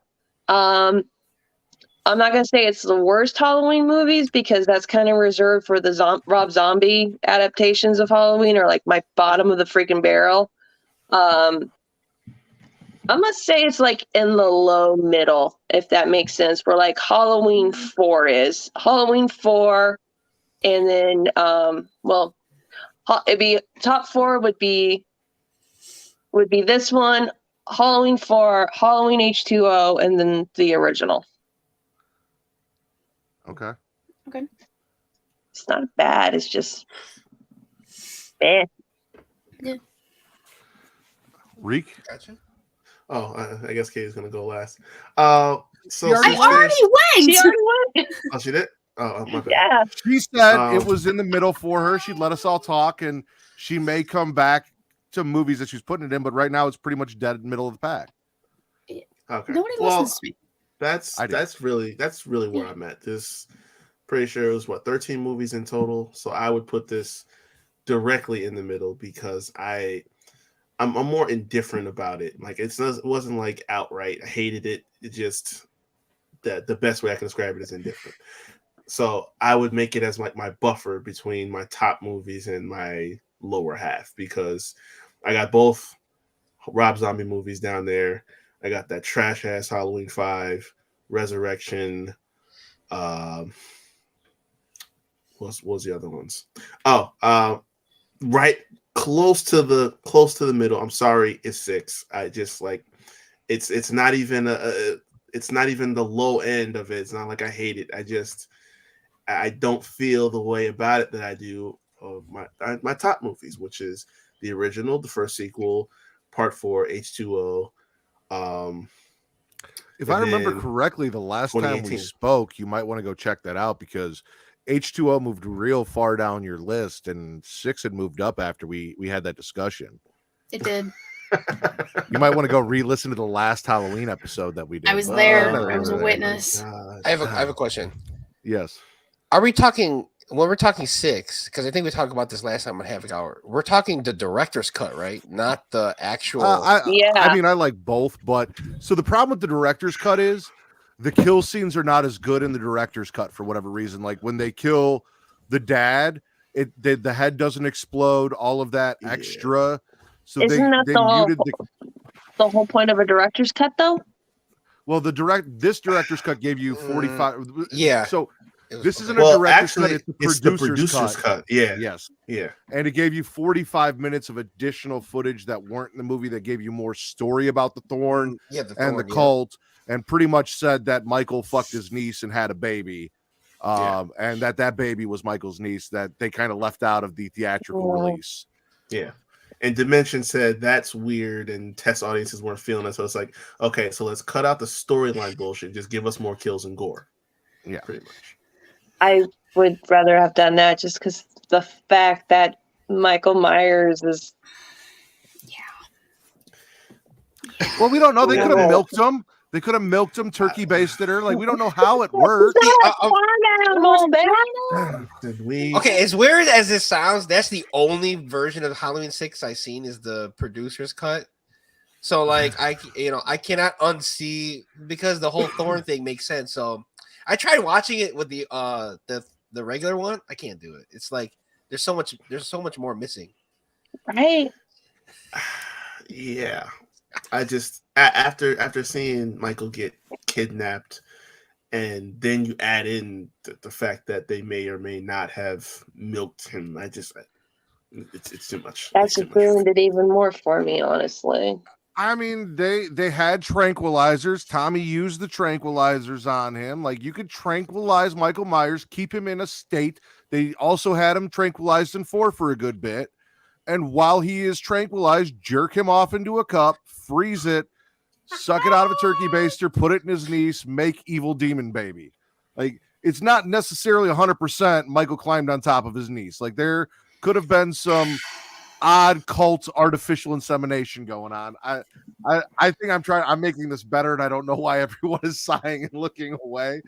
But I'm really just rethinking my life's decisions up to this point right now. I really am. I do have a question. Well, you know what? We'll wait after.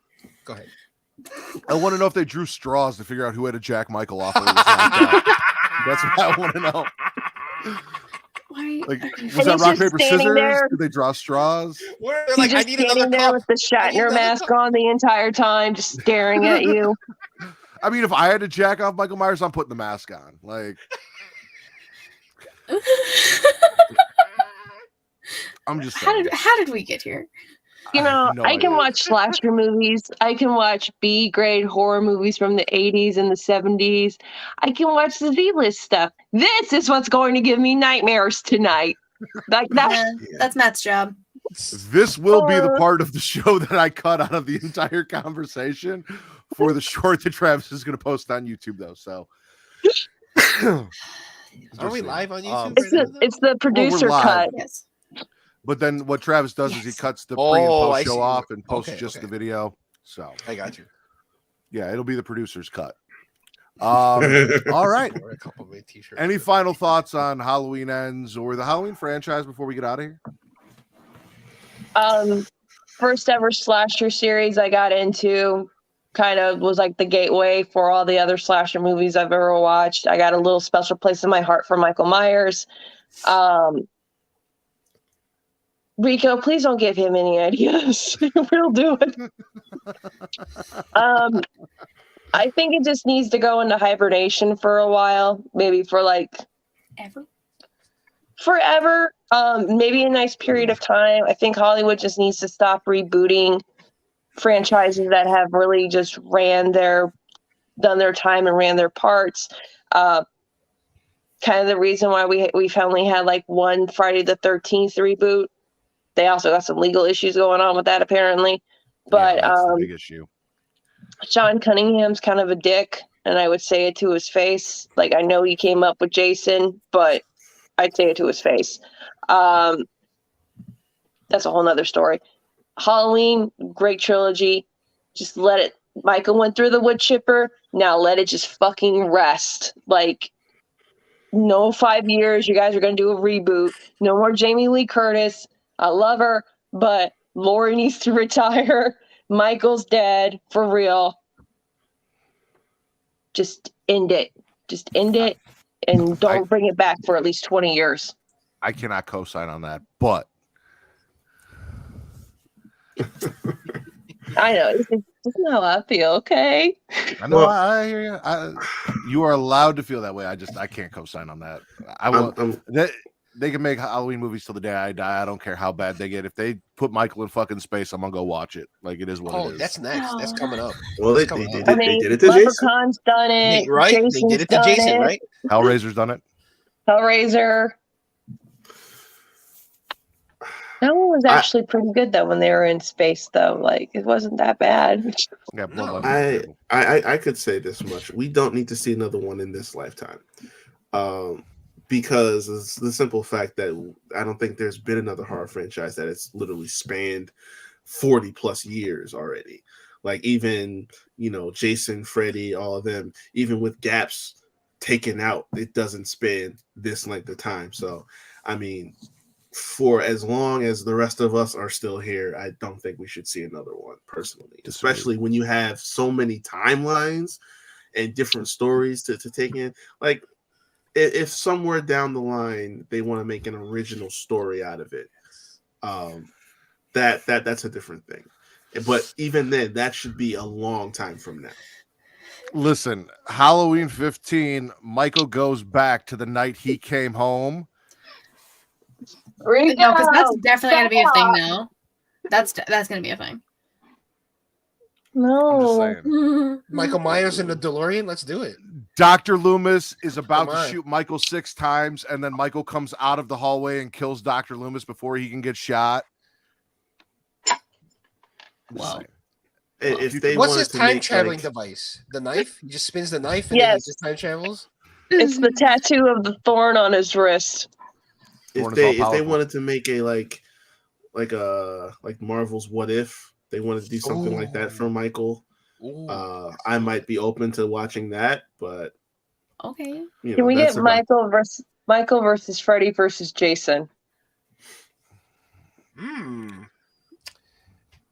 I will say that I enjoyed all the Halloween movies. I mean, obviously there's some that are better than others, but like Reek said, Over the Top, Sylvester Stallone. What was that going on? So like I enjoyed all of the movies. I think the great thing about this trilogy is that there's something for everyone. You know what I'm saying? If you like the slasher, there's obviously the first 3, this one. If you like the whole like thing with the whole like Thorn and the Curse of Michael Myers, you can pull from that. There's a lot of things that you could choose from this franchise. Like Reek said, there's like so much that you could choose from, and there's something for everyone. So for me, I wouldn't mind if they made another one, as long as it's like entertaining and it's fun to watch. I'm still down for it. So yeah, Halloween, man. And real quick, I thought that there was something about you know how they did Freddy versus Jason? I thought they were trying to get Michael Myers versus Hellraiser. Is that like a thing? I thought I heard that somewhere. that was something that was going to happen, Right? Okay. after Resurrection, but so many different writers and were coming up with ideas, and they just kept getting tossed in the trash. So that just didn't happen. Well, the original ending to Freddy versus Jason was both of them being pulled down to hell while they're like in mid-fight, and there's fucking Pinhead sitting there and going, "Gentlemen, what seems to be the problem?" And I would be like, "Oh my god, we could have had that!" They Yeah, just didn't have the rights to forward. Hellraiser because it was in the studio. I'm glad we brought all this up though, because the next time you see us all here for Getting Off in 2 weeks or so, whenever I get some free time and decide to do it, and whoever wants to join is more than welcome to come back. I plan on sitting down and laying out my idea, which kind of cancels what Reek and Alexis said about how we could reboot the entire slasher verse and bring everyone together in a united slasher verse. Yes. Ooh. Does it involve the Necronomicon? You're gonna have to tune in and find out, Reek. Oh, Because I feel like I've heard this We've- theory or this idea before. We have. He has Yeah. kind of pitched it, but now we Very can hear much the in full detail, details. and there's actually 2. And if you go to my TikTok, some of my very earliest videos when I first did that, I I'm talk thinking- about it a I'm little thinking bit, about but it's that just a right little now. preview for what the entire next episode will be. So everyone in the chat can ask questions. I'll fill them in. You guys, same thing. Tell me what you like, what you don't like. I'll tell you to go fuck yourself. It'll be a fun time. So Alexis, please plug Down for the Count and everything you guys do. All right. Down for the Count, all woman wrestling podcast. You can find us on Spotify and Anchor. We just actually got set up for sponsorship through Anchor, so we can actually start making money. So please listen to our show because we are broke as shit. You can follow us on Instagram and Twitter. D4TC podcast on it _ podcast on Instagram, and Down for the Count 19 on Twitter. We're mostly active on Twitter with any breaking news. We live tweet during the show. If for some reason you want to follow my annoying ass, my Instagram, Alexis DeSmall 95. I post weird random shit on there. If you get offended, I don't give a fuck. And TikTok. oh yeah, I have TikTok. I haven't been on that in like weeks, man. So like I don't know. And you can find me on TikTok if you want to. And you can listen to the show. We're on Spotify, Anchor, and Google Podcasts. So give us a listen. Even if it's a hate listen, thanks for the interaction, and fuck you. So, whatever. It's really terrible. Justin, would you like to plug yourself for our fans? Yes, I'm going to plug myself right now. Yeah, you can find me in the Get Your Podcast on the Twitter, Get Your Podcast on Instagram. If you can't find me there, you can find me on Marks and Mikes. I also dropped a recent Get Your episode with Matt, Katie, and Vince as well. We did an episode with that. I also dropped a Lichon Diaries 2 with my homegirl Jizzy, talk about adulting, try to being an adult. But yeah, thank you guys for having me, and shout out to Jamie Lee Curtis, the end girl, but the forever queen. All right. According to the William Regal name compliment, Mr. Wreak Havoc, you wonderful little honeysuckle, would you go ahead and please plug yourself? What in the world is that? What? Wow. Okay. So, with that being said, you can find me at Wreak Havoc 24 on Instagram and on Twitter. You can find the Havoc Hour on all streaming platforms, Spotify, Anchor. Video versions up on YouTube, Google Podcasts. You can find Young Kings Wrestling with myself and TC at Young Kings Wrestling everywhere, including Instagram, because we got the page up and running. And same thing, Spotify, Anchor, Google Podcasts, and YouTube. That's everything. I'm not calling you an erotic little buttercup, so Katie, go ahead and plug yourself. Dude, it's like came out of nowhere. Oh my goodness. Where are you getting this from, Matt? Somebody posted it on Twitter, and I screenshotted it, and I planned on saving it for when I was the rack to fuck with people by calling them different things. And it just kind of sparked. I'm like, you know what? Let me just throw that at Reek and see if I can throw him off his game real quick. That's good. It's fucking hilarious. How you gonna do that, man? How you gonna do that? How can we come back from this?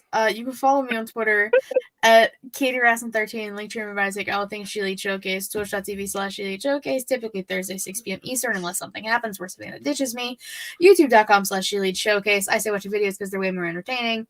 Anchor, Spotify, Google Podcasts, Apple Podcasts. She leads the weekly show that Savannah and I do, Inside the Mind of, drops Monday with Matt's wife. So that's going to be fantastic. Everyone needs to go watch and listen, or you have to deal with him. Hear it this way. In the crowd on a hiatus until Justin can figure out everything. I'm blaming everything on Justin for that, by the way. I'm sorry. It's okay. And then Savannah has shows that she does. But you can find me on Smagnera every Friday. Till the end of the year. Yeah. And then your contract's up, and we'll see if you sign somewhere else. As you guys know, you can follow me at Matt Ridders, MATTRIDDER on Twitter only. But this is the Getting Off Pod. You can follow them on Twitter at Getting Off, where I will exclusively be talking horror movie stuff, and everything Getting Off and Smack and Raw is under the Creation World banner. You can find them at creationworld.com. You are watching us now on either twitch.tv/Creation World or youtube.com/Creation World. You can also follow them on Twitter and Instagram at It's Creation World, ITSCREATIA World. Thank you guys so much for joining me and doing all this. And if everyone sticks around after the show, there's a little post show. So whoever wants to hang out and talk, we'll hang out and talk. If you got to go, again, thank everyone for being here and joining us. So for Down for Your Count, Alexis, Miss Katie Kinsey, Babe, Dr. Reek Baker, BBC, you wonderful little buttercup, you, and Just Myers from the Get Joe podcast. I am the patron saint of podcasting, the Warden Matt Ritter, and this has been Getting Off, the #1 horror podcast on Pornhub.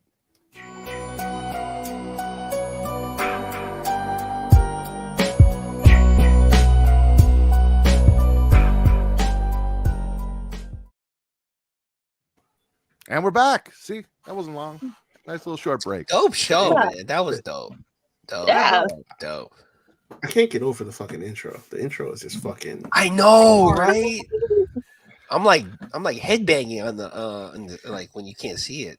I'm like, I dude. literally just hit up Justin and I was like, hey, listen, so I'm doing a horror movie podcast. I'd like the piano from Halloween and then the Kiki Mama Ma from Friday the 13th and the intro from Nightmare on Elm Street with a little bit of a hip hop beat in there. And he mixed something up and that was it. I said, can you raise the bass up a little bit and make the piano a little louder?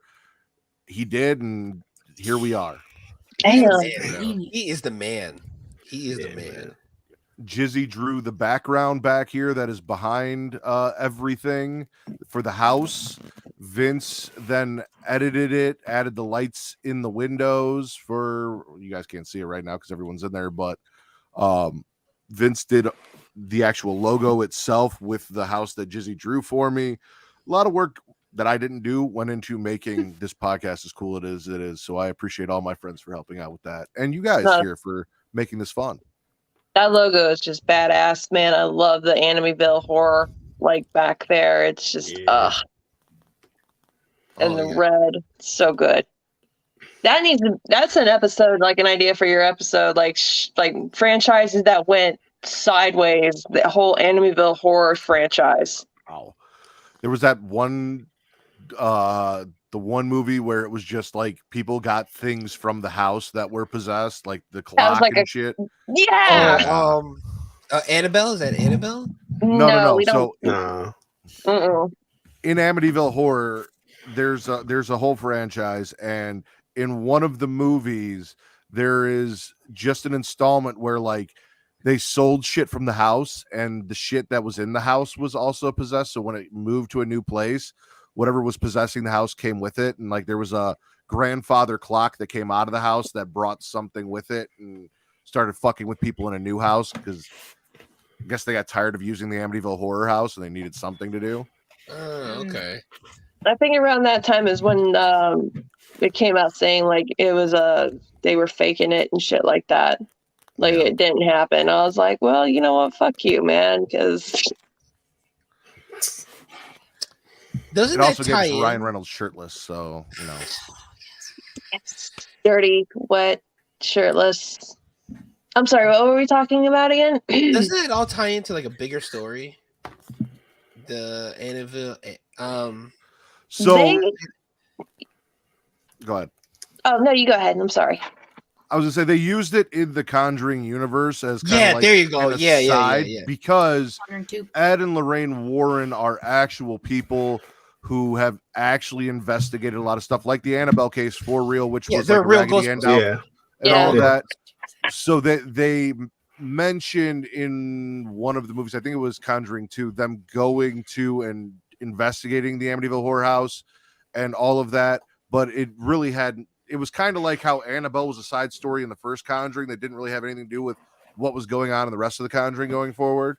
And Okay. I thought there were plans to maybe go back to Amityville and do something with Ed and Lorraine, but instead they did whatever the fuck they did in Conjuring 3. Okay. So That's what I thought. Yeah. Because like, isn't there another movie too, like La Riona? Isn't that also part of the La Conjuring? Riona? Yes, something. that was. I don't know. You know what? You want to talk about disappointment? That's like one of my favorite, like scary legends. La Riona? And yeah, and Okay. they butchered it, and it's just like because there's like two different ways of it. Like they kind of got the idea where this woman, they somehow like there's two ways. And number one, she fell in love, or she fell in love with a conquistador and married him, like basically ran off, got married to him, had like 2 kids, and then he basically dropped her for someone younger. Or I can't remember the other one. This is the one that's mostly this one. So to get back at him, she drowned their kids. And then Rico's like, fuck La Llorona. She drowned herself, but she can't get into heaven because when she got to the pearly gates, they're like, where are your kids? So now she's stuck looking for her children. And if she sees children out at night, she thinks it's hers and she drowns them. Do you guys think that this Halloween movie was rushed? Yes. To a degree, yes.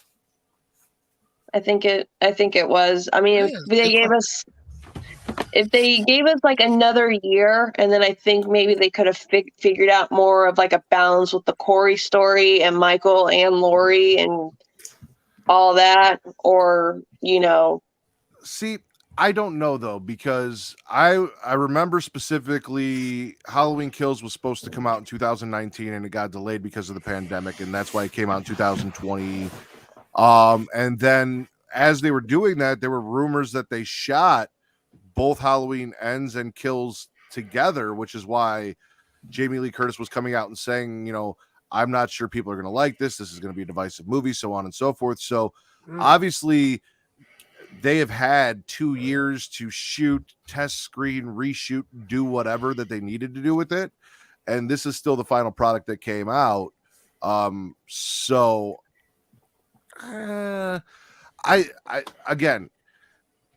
maintain that when you saw, if you are a Halloween fan, the way that we are, when you saw that Halloween 3 Season of the Witch script, you should have known you were in for a fucking bumpy ride. It did give me cause to pause initially. I thought it was cool, and then I thought, oh dear, this could be bad.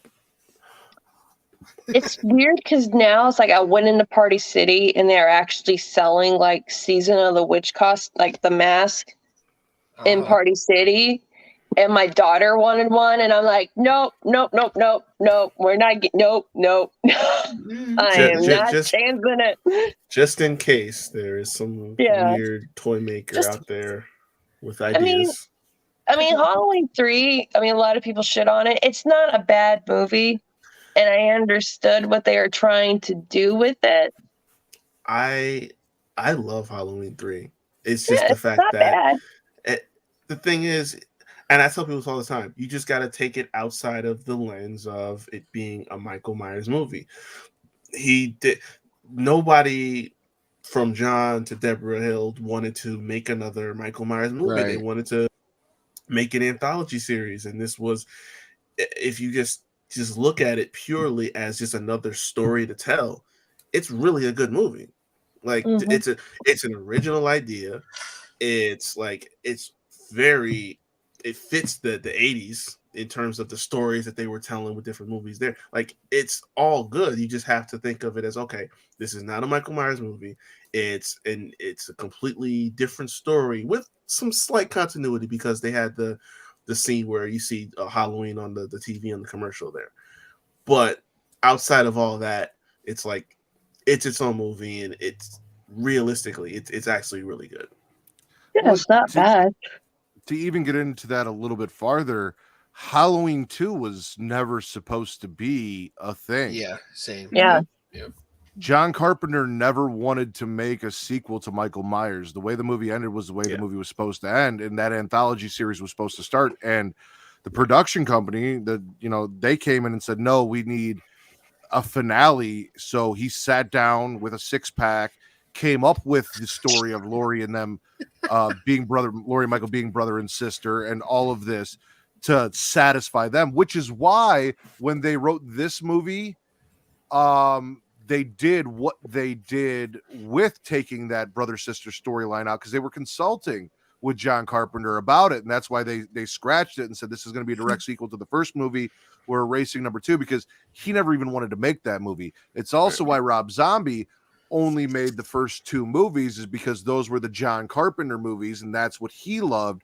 So that's what he wanted to base his stuff off of, and ended after 2 movies. So there is that.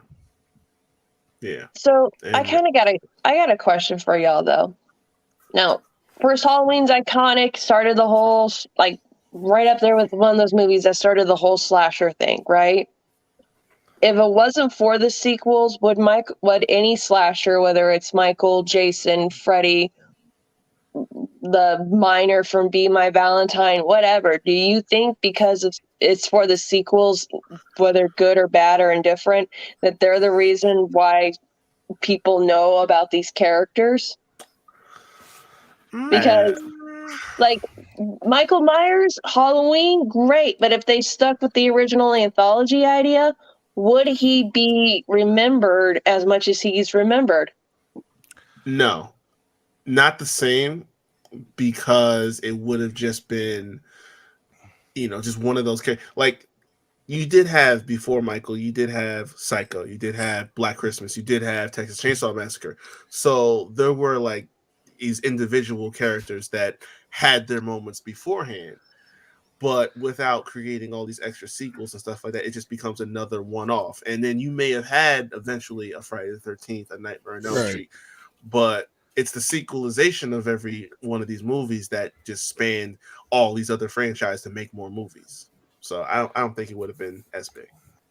Okay. I also agree, because my initial, and then I'm going to answer this question that's down there because I have a great answer for it.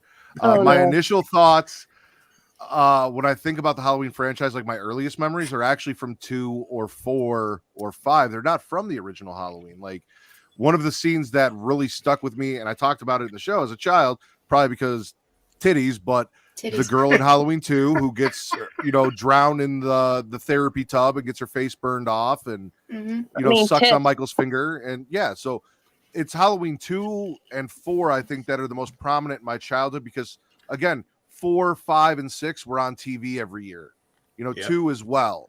Like, those are the ones that I remember the most from my childhood. That was for a long time who Michael Myers was to me. It wasn't necessarily the original until I got older and really got into horror and started watching everything again. And, I've seen the franchise a million fucking times at this point. It's ridiculous.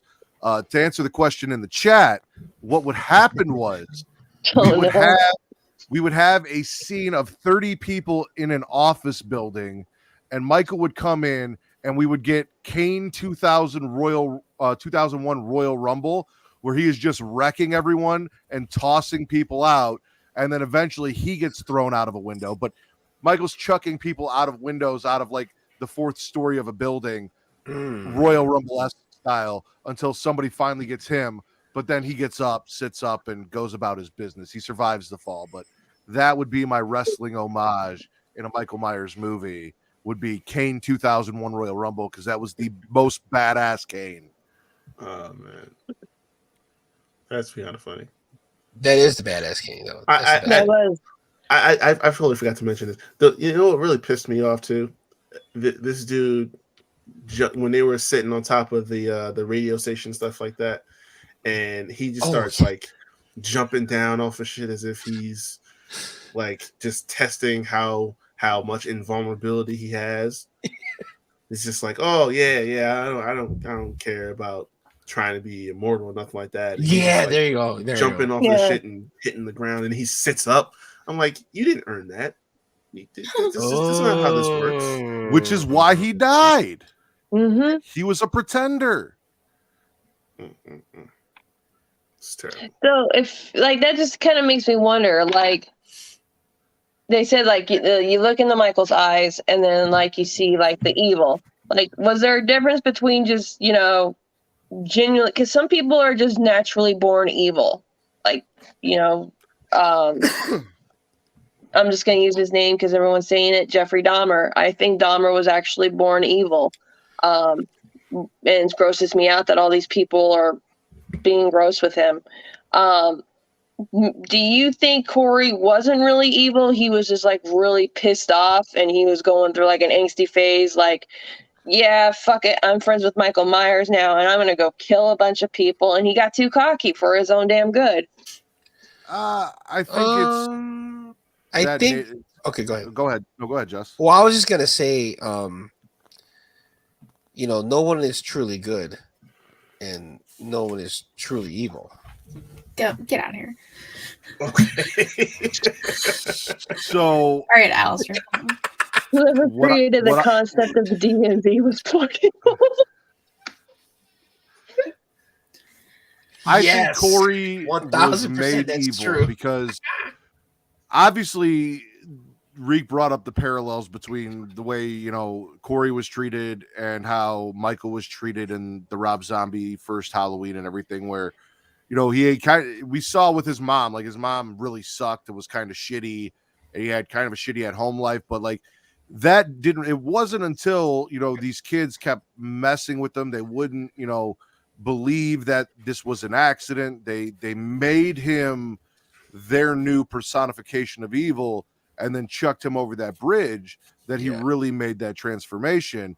And they talk about how it's not until after he meets Michael that you see that change in him, that before he was a completely different person. So I think the town kind of created the monster that was Corey. I don't think he was born evil. Right. Yeah. They're projecting their hate onto Corey. That's what Right. that's what the whole Yeah, thing. they were saying that. They said that too. Like it was Right. them kind of projecting that fear and hatred they had for Michael onto Right. this kid because Michael was gone and when Mhm. everything had been quiet, and then all of a sudden here this shit happens. Right. It's the same thing like they do for Lori too. Like when she comes out of the grocery store, she's just having a good day, and then she has to be reminded that, oh well, my mom is in a wheelchair because of you. Like, no, it's not like Your that. mom should be dead. Let's just put it that way. That would have been my response. No, your mom confronted Michael Myers. She's still breathing. Like, She's better than a lot of other people that's been in that position. the fact that When she's that scene alive came, is I was just like, who the hell is she talking about? Her neighbor. Def- And then they showed her. I'm like, oh shit, she there. like I love defies Sandra. I'm with Katie. I was happy that she was still alive. I was like, oh shit, Sandra. Like Sandra was Listen, fantastic. She can't talk, but like she's still alive. Listen. The character was cool, and it's like, okay, good. She survived, but it's like, don't tell me that she just got like her fucking jugular almost cut It was into, brutal. and she survived that. I Right. just I can't go EMTs for got it. there quick enough. The- It's 2022, Reek. Anyway, Ugh. I don't think there will be another Halloween next Halloween, Stanley. I know Alexis and Reek both said that this is probably the last Halloween we need in our lifetime. Katie, do you feel like we need another Halloween? I really, there's not going to be one. If it is, it's going to be years down the road. It's definitely not going to be next Halloween. But do you think we need another Halloween? I don't think we necessarily need one, but like I wouldn't be like too upset if there was one, and like have Allison be like the main protagonist now, and like we're done with Laurie Strode. But we don't need one. Jess?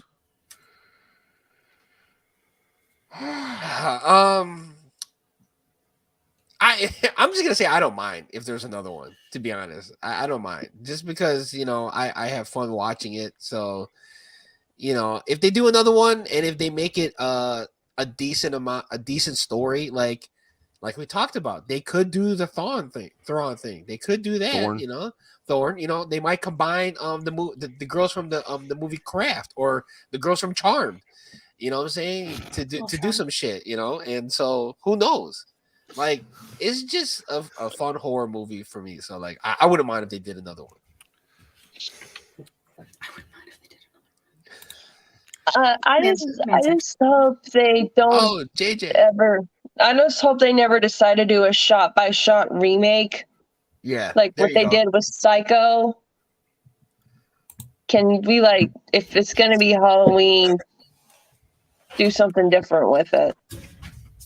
Yeah. And Yeah. that was another thing that I had beef with the original Rob Zombies movie on. It's like you spent the first, I don't know what, 45 minutes or so telling a somewhat original story. Like you're delving into this backstory, you're showing this kid who's clearly disturbed and getting bullied and all this other shit. And it's like that was different. But then once he breaks out of Smith's Grove and everything like that, now it's just a shot for shot remake. It's like if you're gonna do an original thing, do the original thing all the way through. Yep. And don't just drop fuck like every other word either. Oh, I know it's a that's Rob right. Zombie movie, but Yeah. come on. I mean, they did play with the idea that this wasn't in the Rob Zombies. This was not Michael going after his sister to kill her. That this was him basically trying to get his baby sister and bring her home to get the family back that he lost when he was taken away. Now that his mom's dead, which is why he brought her dead friend along so she had someone to hang out with. And he was basically just hurting and killing everyone that was stopping him from achieving that goal, including Danny Trejo, who, even though he was nice to him and wasn't mean to him like everyone else, was still trying to put him back in his room, which is why Danny got killed. But yeah, no, Should they? and Yeah, he didn't even actually go after Lori in that until she stabbed him, and it's like, okay, now you're a piece of shit like everyone else. Now you got to go. Yeah. Right. But he just wanted Angel back home with him. Like, you just want to take her home, have a happy little family. That like I'm not trying to shit on the zombie movies either, but like if he had just did Halloween, like the first Halloween, okay, but like when he came out with the sequel, Oh, H2 is terrible. It's the worst in the franchise. Oh. Period. and I was just like, dude, what is this? And it's like, again, Laurie's character, she's going through trauma. She's not getting the help that she needs to get it taken care of. Like, and she goes from like this girl that you actually kind of start, like, you really feel bad for her at the end because like her whole life has been a fucking lie and this, that, and the other.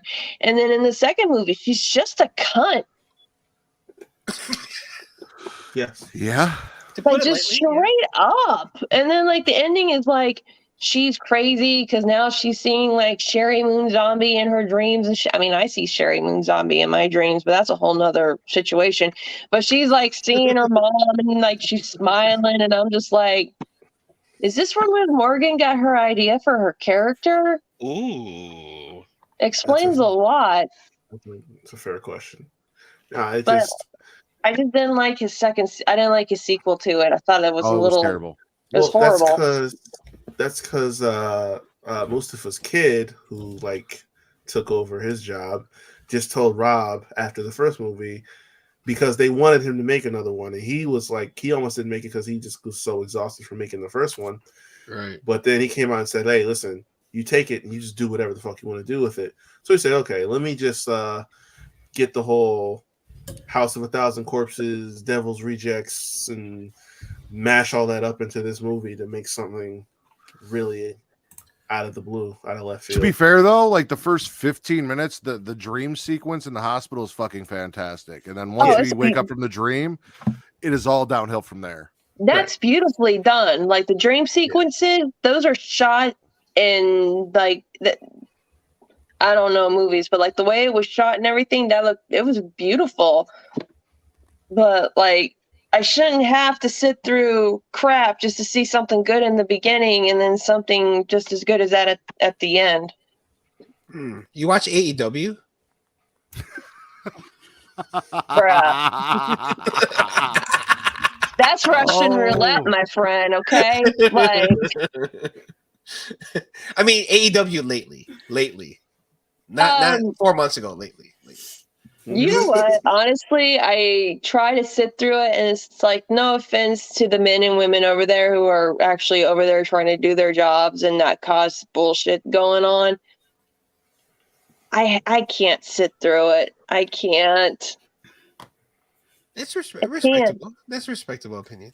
And No, I I just I said that just do- to tie in the joke. That's not. no, because people are like, oh, how come you don't watch AEW anymore? It's like, dude, I'm in school. I'm a mom. Wednesdays when she goes to bed and I don't have anything planned, guess what I'm doing? I'm up till midnight doing freaking homework. So, Right. Right. and Tony Khan's not paying my bills. So until he starts, Mhm. I got you. He'll No, pay your- that's just he'll- that's He'll I'm sorry, pay go your ahead, Ray. bills. He'll pay your bills. Just make sure he gets a bump. I was Exactly. gonna say, if he pays my all bills, he I'll needs. let him snort coke off my dick. I don't give a fuck. Like, you do whatever you need to do, bro. I'll line it up for you and everything. That's damn. all So it requires. We talked Just- about it on the show that we could probably easily, like one of the four of us could easily hustle Tony Khan out of a lot of money because he looks like I could easily run him over. Like all I got to do is like flash him my tits and he would just give me a blank check for whatever amount I wanted. Yeah, there you That's go. all you need. That's all you gotta That's all do. I need. I just need to pay off this tuition and I'm good, man. Like, maybe give me something nice. You don't know. You don't know my life. You don't know what I'm doing. Yeah, there you go. That's actually a very popular practice. What, flashing people or snorting what? I'm assuming snorting snorting coke off off a the dick. dick? Really? That's gonna be my guess. Not mine specifically, just in general. Specifically Matt's, actually. No, not mine. Would you guys like to know About I that? kind of told.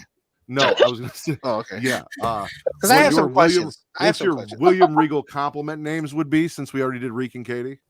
Sure. Say, I Sure. know none. Where are you getting these, by the way? Is this like Yeah. It was a on Regal, Twitter. like- Somebody I told you, somebody posted it on Twitter, and I screenshot yes, it and somebody saved it on my made phone. a Oh, okay. thing on Twitter and Awesome. it was blowing up. And William Regal, or I think Excalibur saw it and he was like, "These are fantastic."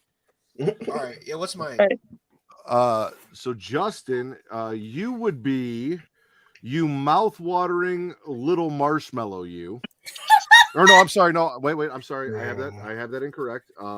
You mouth-watering little malted milk ball. You. Ah, okay. What? Milk ball. I- Okay. I looked at J twice, and I should have looked at S. And Alexis would be you scrumptious little treacle tart. You. Aww, that sounds threatening at the same time. I love them. They're great. It's so fun. God, God. Please let Regal see these because I just want to start hearing him say it now. I don't know if he's seen them, but I know Excalibur's seen them. I would But- be a rambunctious little cupcake sprinkle. Just not a cupcake sprinkle. Regal. I love that. Instead of high Not to get on the topic of wrestling, but you know what I find that's very weird and fascinating at the same time? There are a lot of the younger crowd that's thirsting for William Regal, like big time. I Really? mean, Yeah. he's an attractive man. He's a very good looking man. He's gotten better looking as he's gotten older. But I that mean, accent? they are thirsty. How young are we talking about here? That's Let's just say the oldest I've been able to find is 18. Daddy issues, probably. Wow. I mean, I got daddy issues too, but Jesus Yeah, I was gonna Christ, say, like, what the fuck you got against daddy issues? Yeah, Wait a minute. don't Well, I'm worry, just saying. bullshit. He has Uh, some qualities that I think are on that level. I believe Oh, Scream yeah. 6 is coming out next year, right? Huh? Oh, I yeah. forgot. That's Yeah, another. it Oh is. my god. What's coming out next year? Scream Scream 6. 6. Which it frightens me because it's supposed to take place in New York, and the last horror movie that took place in New York, I was not. It did not take place in New York for the majority of the movie. Cloverfield? Which one? It took place on a random body of water. It got there. Jason takes Manhattan. Which one are you talking about? Which one are you talking about? Jason takes Jason Manhattan. Takes Manhattan. Yes. Yeah. That was the last one, right? I had a feeling that's what you were saying, but I wasn't sure if there was another one. Drag Me to Hell? Yeah. Drag Me to Hell, was it in New York? Maybe. Love that movie, by the way. So let me ask you Well, first off, do any of you guys follow Eve Wrestling on YouTube? Yes. Who? No. I don't think Eve no. Wrestling. It's all girls wrestling on YouTube. I do not. Oh no.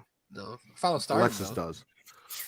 So another unpopular horror opinion that I have is that I really, really, really love the 2013 Evil Dead. It's a good one. And you guys were talking earlier about how if you were to remake Halloween, you would not want it to be a shot-for-shot remake. So if they did something like they did with the 2013 Evil Dead, where they kept kind of the base story of what's going on, but they recast everyone. There was no Ash Williams or his sister. Like, they did a whole new cast of characters, but around the Necronomicon and things like that. If they did that with Michael Myers, where it wasn't necessarily Michael Myers, but it was the same story with a different group of people, and they called it Halloween, would you be okay with that? Yes. Yeah, like if it was, say, like they went with just like the second movie, right? And Michael's dead. There could be like like a copycat killer, because it could be like, you know, they could do like the time thing where it's like it was in the 70s, but now it's in the 90s, because, you know, the 90s is big nostalgia now. They could have it where it's like the 20th anniversary of the killings, and then like there could be like a copycat killing going on. You could bring in the Cult of Thorn, because they could call themselves that. There's like a bunch of stuff that you can still pull from the original like Halloween movies to make an original, like a completely different one. 1,000. And like the main character doesn't even have to be related to Laurie. It could just be like somebody who is like new to Haddonfield and they don't know the story, so this is like they're learning about it. And I don't know, it's like there's ideas, and I actually like the 2013 Evil Dead. I think it was a little too gory, but then I remember it's Evil Dead, so it has to be gory. I didn't have a problem with it. It's just horror in cinema is now getting like a renaissance, kind of what's going like it, because before it was like they just put out crap and you deal with it. But I don't like just the only thing they want to do for horror movies is reboot after reboot after redo after redo, like nothing new. And, you know, I love Jason. There's so many stories you can do before you actually end up in Manhattan, or, you know, like Texas Chainsaw Massacre. There's only so much you can do with like a redneck inbred family. Like there are like 2 prequels that came out for Texas Chainsaw like in the last 5 years, and I had no idea they existed. Well, I think The Netflix Texas one, Chainsaw, right? the beginning was a prequel to the remake, and that was Yeah. I think like 2003 was But didn't like the remake. Leatherface came out, and that was a prequel. That was Prequel to the original. Yes. Oh yeah, that was right. interesting. And then what then was they the just one dropped with the sister, the new one. or cousin? The cousin. Which one was that? Yeah. One? I don't remember, but she actually that was Texas my Chainsaw 2013. 3D. Yeah. Yeah. 2013. Okay, yeah, that was. I mean, And that's a direct sequel to the original. the timeline doesn't make any sense, but I fucking love Alexandra Daddario, so I did not give 2 fucks That one. what they did with that Do movie. you remember the scene Listen, where she wants to do the killer? She's like, "Get him, cuz." Yeah. I didn't give 2 Like, listen. fucks. Listen, Super on I my love TV. her too, but the movie was not doing it for me. And then when she says that, I wanted to just toss everything, the TV and everything, just in the trash. Alexandra Daddario, Jennifer Tilly, and Carla Gugino. You can put them in anything, and I'm gonna fucking watch it. I don't care how bad it is. I will Jennifer do anything. fucking Jennifer Tilly. I was gonna say it's easy to watch anything Jennifer Tilly's in because it's usually gonna be good. But even if it wasn't gonna be good, it's Jennifer fucking She'll Tilly. be fun. Yeah. Exactly. Fiona Dourif, after seeing her in season 1 of Chucky, is getting there too. Dude. God damn. I would just let Jennifer Tilly step on me in those high heels that she's wearing in the show, and I would just be the happiest person in the world. Somebody gets it.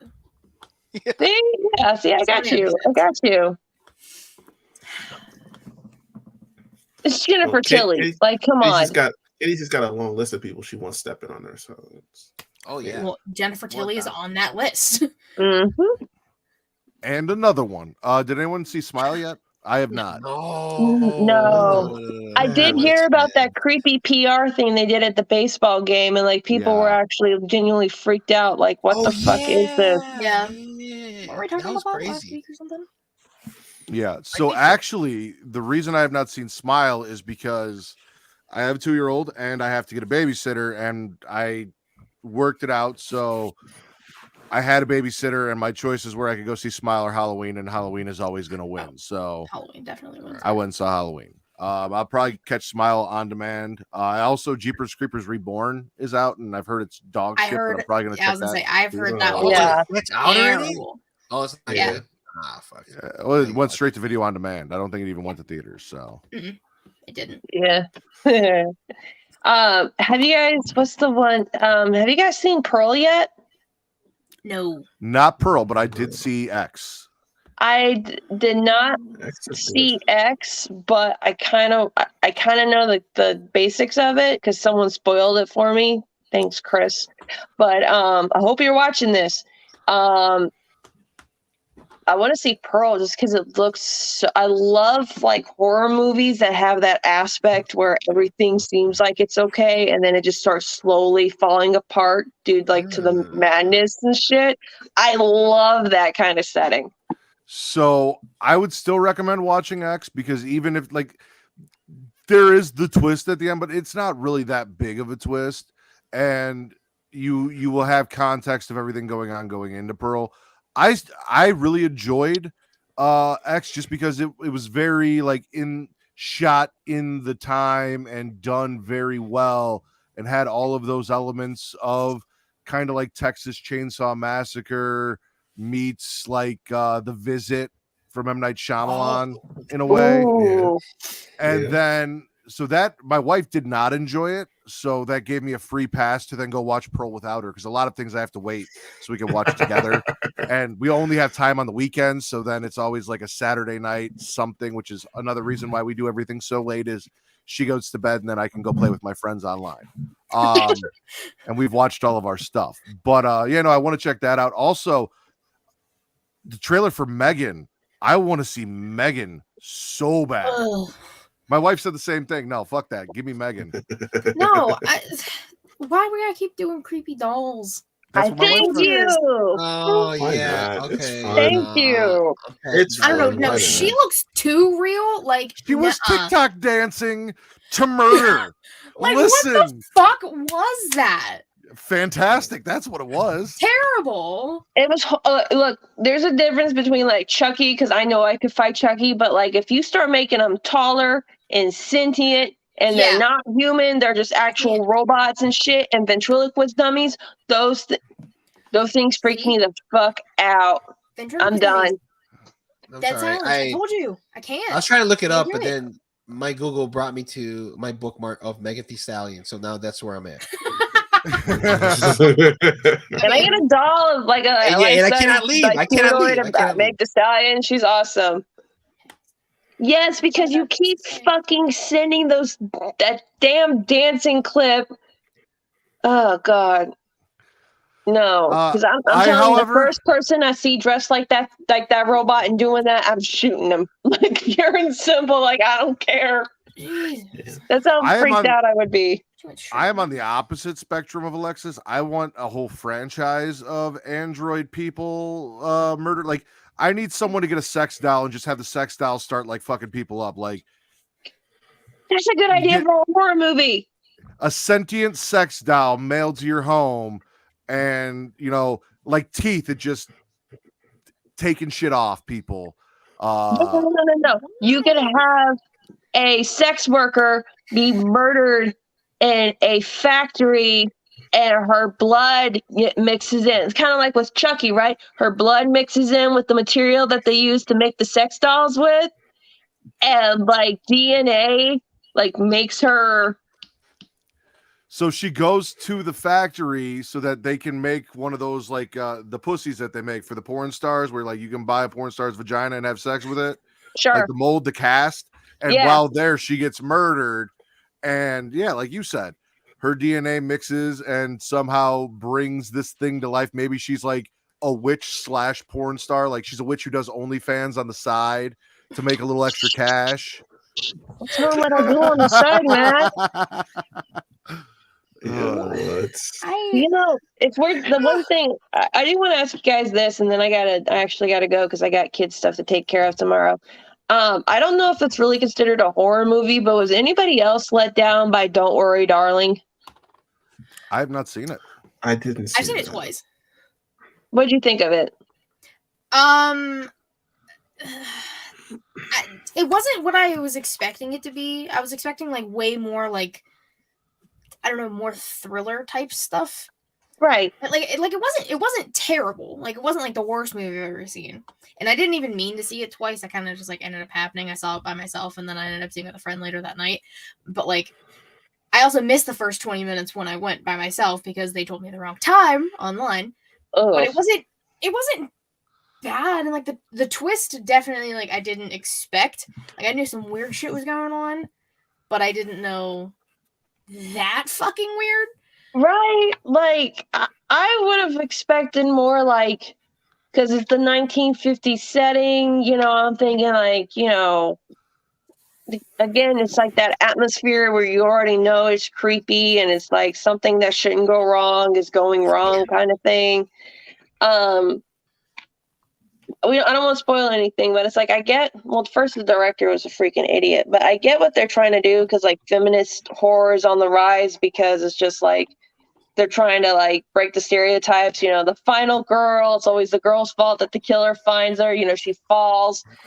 That bloody dastardly tree root that just comes out of nowhere, and we're always wearing towels and we fall over, and the next thing you know, we're getting stabbed like that.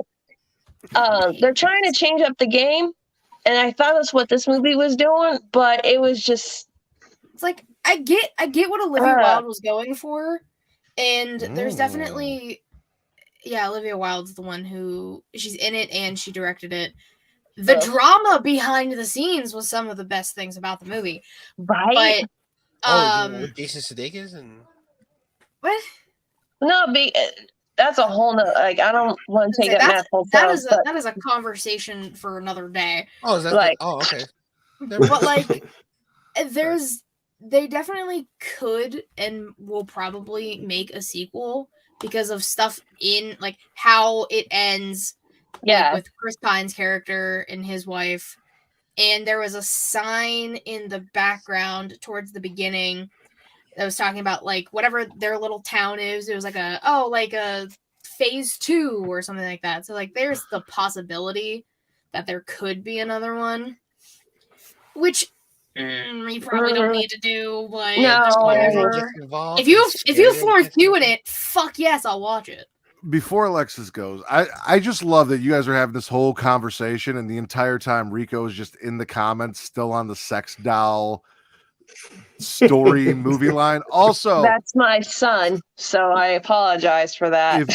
if you guys are still here, please give us a follow. If you got Amazon Prime, you get a free sub every month. We'd appreciate the sub. We got some emotes, so if you have Amazon Prime, you can link it to your Twitch account.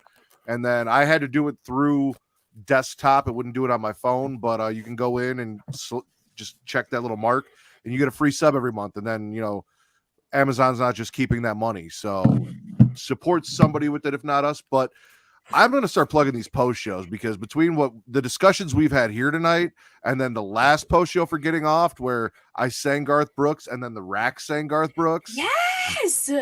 like What do y'all know Forgot about about that. Garth Brooks? I know all about Garth Brooks. I grew up on Garth Brooks. My grandma fucking loved Garth Brooks. It's Matt's go-to karaoke. I sang Papa Love Mama last week, or at least the first verse of it. You did. Sang it It's twice. great. I have a question, guys. So Matt, I have a question for you actually. So Yeah. for moving forward, Getting Off, what type of horror movies are you going to be covering? Like the stuff that fucking you clue. like? Huh? No fucking clue. Okay. All right, good. So when are we going to talk about arachnophobia? Nope. Never. What the I'm not going to be on that show. What? Absolutely not. What? That is, guys, come on. It's a horror Absolutely movie. not. No. No, Get sir. the fuck outta No, here. sir. If I Don't want call to, me- no, Don't that's call me. I'm not There's available. a reason why Australia is over there and I'm right here. Bro, Like, big ass no. spiders. Spiders, Never been to man. Australia. Spider. If Birds is considered a classic, Arachnophobia about Arachnophobia is a spiders. trash ass movie. That's different. How? So here's the thing, Justin. This is going to be all encompassing horror. It's And- not just going to be movies. Like I said, the next episode is going to be on the slasherverse, which touches on movies, but isn't really going to be about any. It's not going to be reviewing a movie specifically. Okay. We did Chucky, the TV show, and the movies. We'll probably do something for season 2. Maybe we'll sit down and review like a season of American Horror Story or something like that. Oh my I god, call- please. Freak show or Coven. I have another- figured I you have were going to another be in for question. I have Coven. another question. Yes. So, what about American Werewolf in Paris? Is that going to Why are- be movie? Who? If I Lemon. get into a like creature features sort of fucking kick, and possibly, yeah. I don't really know. I don't have like a real set plan going forward. I just Okay. love getting to talk horror with my friends, which is what we got to do here today, which is what we did on the Havoc Hour before Reek got a girlfriend and didn't have free time to do shows anymore. So I had to make this one. Wow. Had Oh, a girlfriend. Had. Oh, No. Sorry, That's, man. it's not because of what I said that one time. Like I didn't, Nah, I didn't really mean For to put that out real? in the universe when I told you to dump her so you could hang out with us more. Like that Oh, was a that's real not thing. why. That's not why. Okay. It just happened. Okay. For real, dude? Okay. Oh man. I'm sorry to hear that, man. Sure. I Her have seen loss, Belko her loss, Experiment, her and loss. Katie just watched Belko Experiment. I did. That's a very interesting That movie's trippy as shit. Yes, it is. I felt like anxiety here the That was the entire point. time. I can't do it. But was I it don't- worse than you felt during The Strangers? No, Ooh, listen. that I'm movie's currently crazy. home alone, so like, Dude, that movie's I crazy. hear knocking, I'm grabbing a gun. That movie's Right? crazy. The Strangers did that.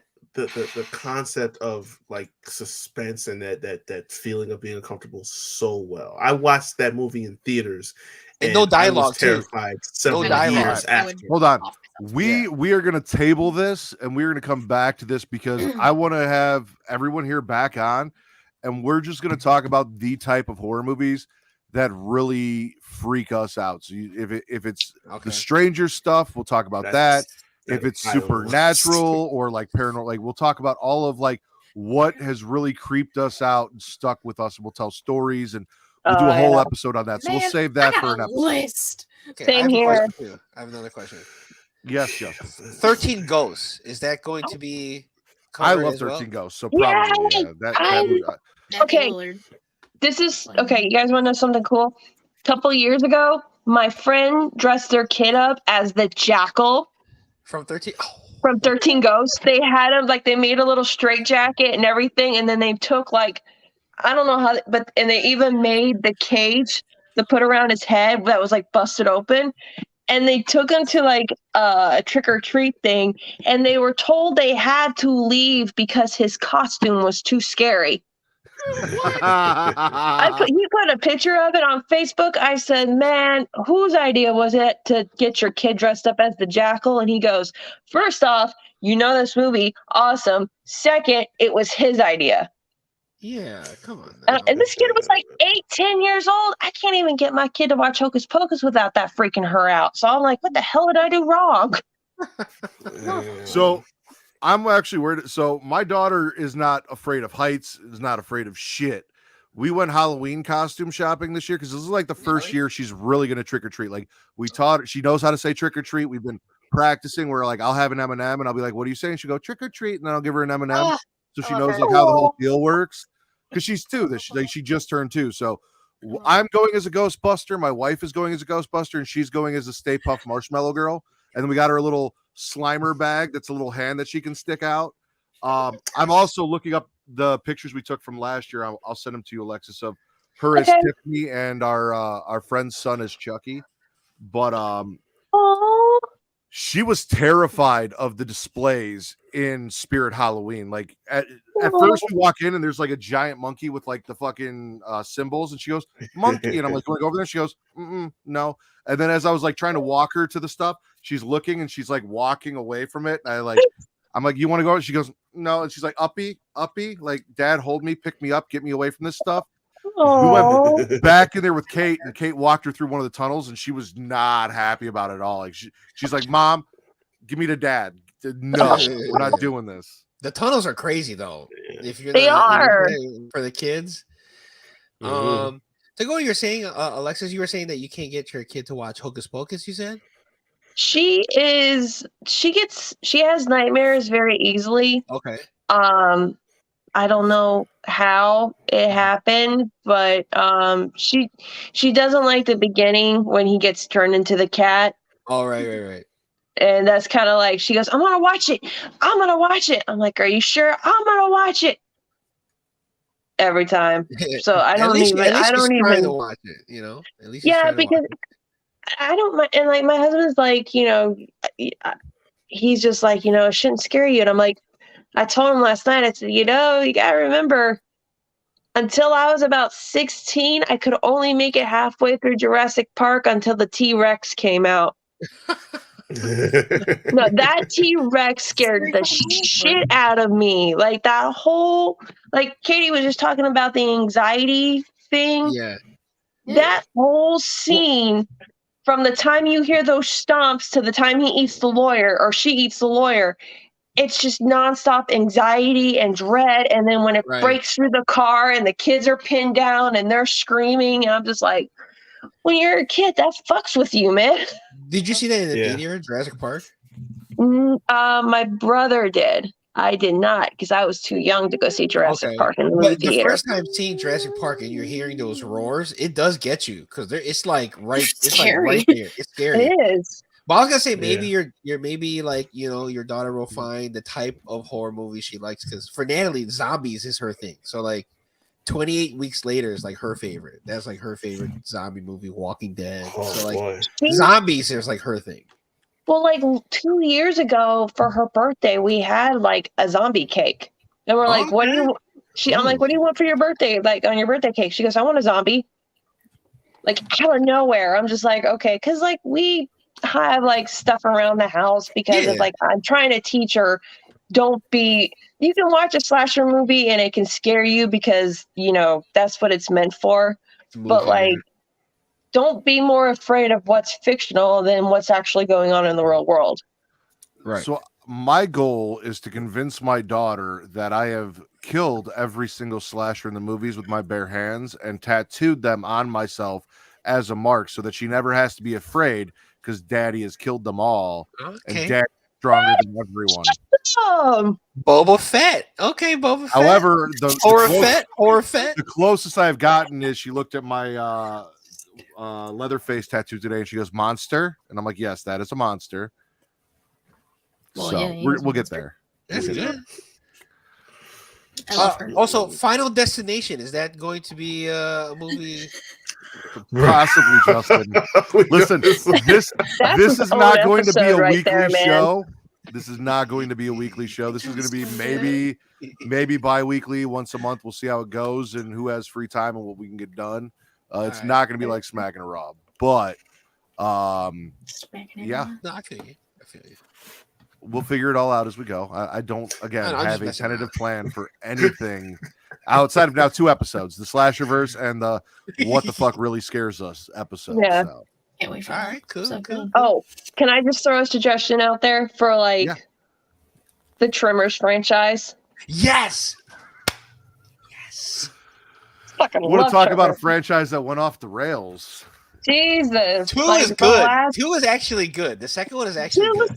The first 2 were great, and then it's just hell no, the third one. But no, you know what? It's when Jamie Kennedy came on. That's when it just started getting like. Yeah, it was too loony. But the first Malibu's Most Wanted. What? And then let's go put them in the jungle. Let's go put them in Antarctica. Yeah, that was I'm just like, and I just have a question. I mean, I'm not the smartest person in the room, but Isn't Antarctica like too cold for almost anything to live there, especially something that lives underground? Because that's all ice and Well, I mean, they do have like cold. whales and seals and penguins. Like they have wildlife up there. It's too cold for humans to survive up there, but there are animals that do live up there in that Arctic Circle. That freaks me out, man. Like, oh, but no, like when they started going to like jungles and then like, oh, we're having a graboid hunter like survival show. Like my favorite one besides 1 and 2 is the Old West one they did. Okay. That was like How many did Trimmers. they make? How many That did was they like make? They're on 12 like of them. 6 or 7 now. Yeah, it's What?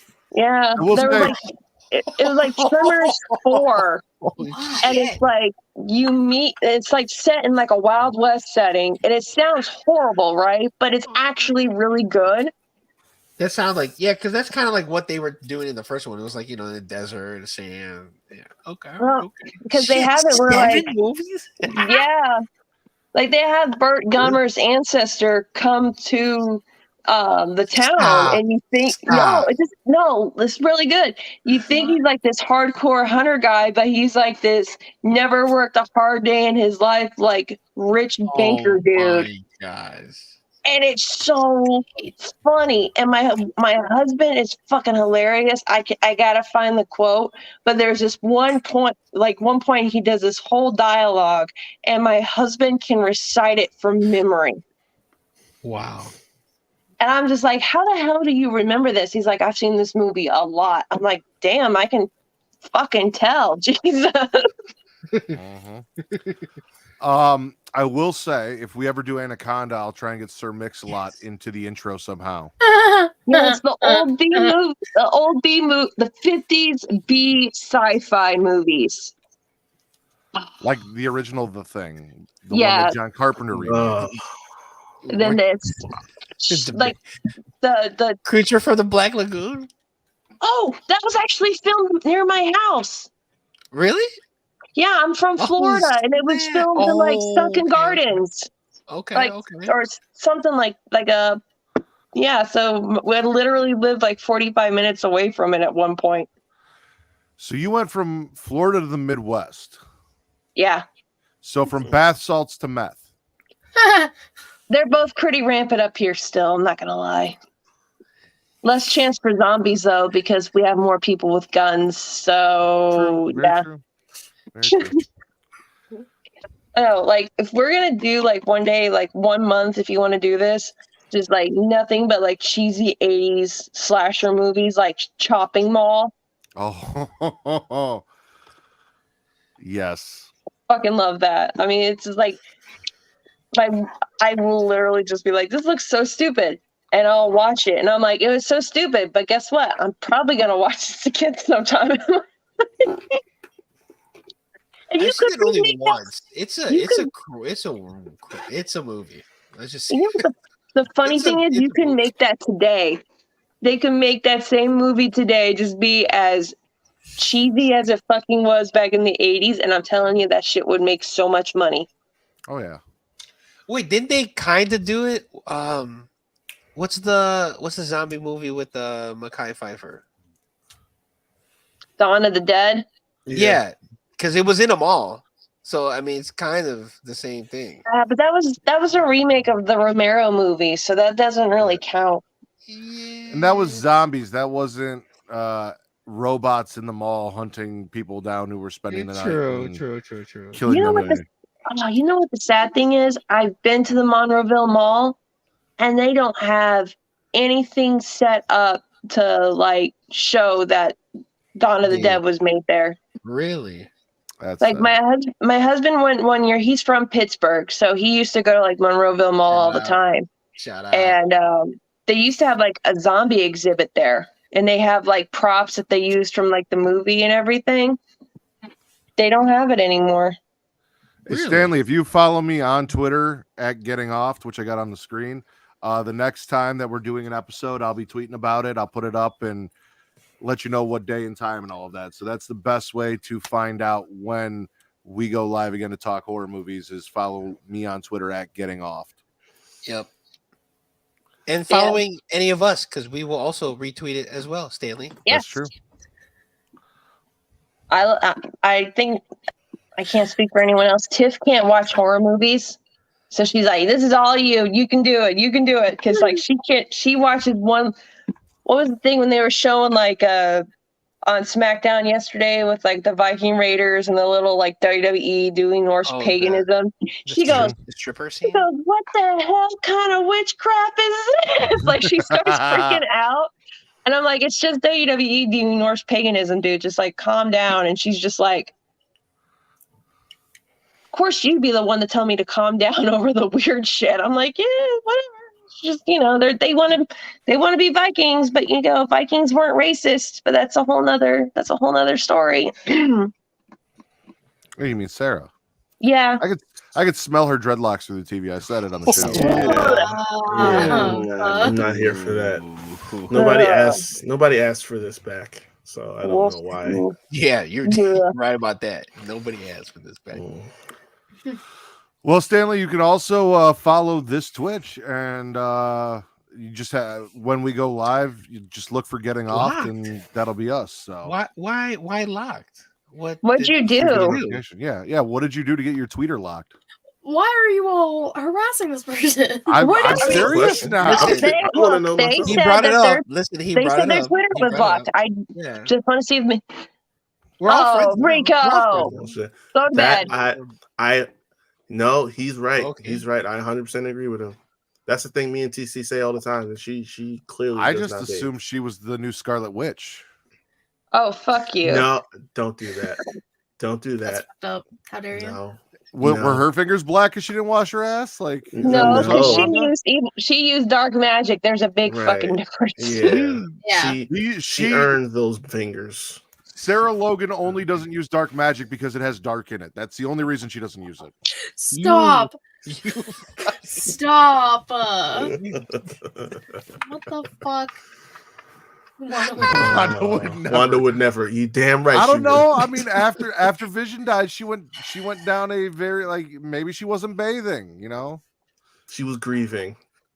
You know, it's a hard thing. Look, she had the reason to do it. Sarah Logan don't. Sarah got no excuse. She has a child. She's not promoting good hygiene. True. I love that I've made Alexa get up and leave the show at one point tonight. Yeah, that was a thing that happened. I don't know if you saw, but Stanley said he didn't do anything wrong. I did see that. So why did it get locked? Did you forget your password and you can't get back in? Oh, maybe that's what it is. Like a user thing or a user account thing. I don't know. That bitch growled at Vince McMahon. I don't. Wow. He probably liked it. Nah, he didn't. He actually got freaked out by it. I mean, he ran with Luna. I don't think too much freaks him out. You forgot your password. All right. We can all help make you a new one right now. Justin. All right, y'all. I hate to do this, but I actually got to get up pretty early in the morning. So, Matt, thank you for letting me on the show. I had an absolute blast. And anytime you want me to come on here and talk about horror movies, the worse, the better. Please let me know. Absolutely. Thank you so much for joining us. Yeah. Night, y'all. Later. Bye. Yeah. I mean, just if you want to get like Stanley's email or something, you guys can talk this out. You can help him get that done. Hit me in the DM. I mean, you could just use my name. He can't hit you in the DMs. He's locked out of his Twitter, bro. Damn. What, Stanley? What's your phone number? Stanley, do not put your phone number Justin. up on, please don't. Do not do that. Yeah, that's probably not a good idea. I think this is the perfect time for you to kill the. No. That's it. Good night, Stanley. Thank you for joining us. We here. appreciate it. He's Rico, running. thanks for coming. I think Tim's probably gone. Allison, I don't know if you're still here. Vince, Benji, I don't know if here. he just left his phone on. Yeah. Benji heard us talking about milking Michael Myers, went to jag off and never came back. JJ swung through. This was a good night. This was fun. No, this is great. This is Jeez. great. This is great. Good night, Who all Stanley, is still here? my friend. I don't know. Just Comment. oh my god. Thank you. That's what I'm here for. Justin will just be sending you fucking Filipino recipes. Oh my god. Hey, Like, if you this want is how you make some, lumpia. if you want some, I can do that. Teach you how to cook your rice better. What is, how did we get here? Well, we got here Oh. because I talked about having to draw the short straw for jacking off Michael Myers, and then I Rico know. said be a shirt for that. I I don't just meant do it. in general. Like, how did we get here? Is that a hoodie, Kitty, or a crew neck? Crew neck. Yes. Crew necks over hoodies. I'm just saying. False. Hoodies over crew necks, but I got this for like $8. I don't know. I'm just. I don't know why you make that Yeah. loud noise, but Oh, by the Yeah. way, I already told you in the DMs. Yeah, you and Reek doing the Young Kings wrestling. Man, what it was like, man, back in the days, when you guys were on shows together. when he would have to come was- on SmackDown with me was because such a Kevin throwback. was unreliable Oh, that was funny. That was funny. What? Yes. for you. 2 questions. How did you like doing this show, Reek, as opposed to what we did over on the Havoc Hour? How was I this? definitely like this better, Okay. honestly. I think he likes it because he doesn't have to host it, so he can be No. himself. No, I don't like getting into all those formats after a while where we just like, oh, okay, so we got this, we got that. I like mixing it up where it's like, okay, well, we talk about some shit we like, some shit we don't like, and then you have questions that we're asking over the course of it to kind of keep the conversation going. That's good. So you like doing this here then? All right. Hell Did yeah. you get to check out the Chucky one? Episode Yeah. 1? That was good shit. That was good, Was and it went quick.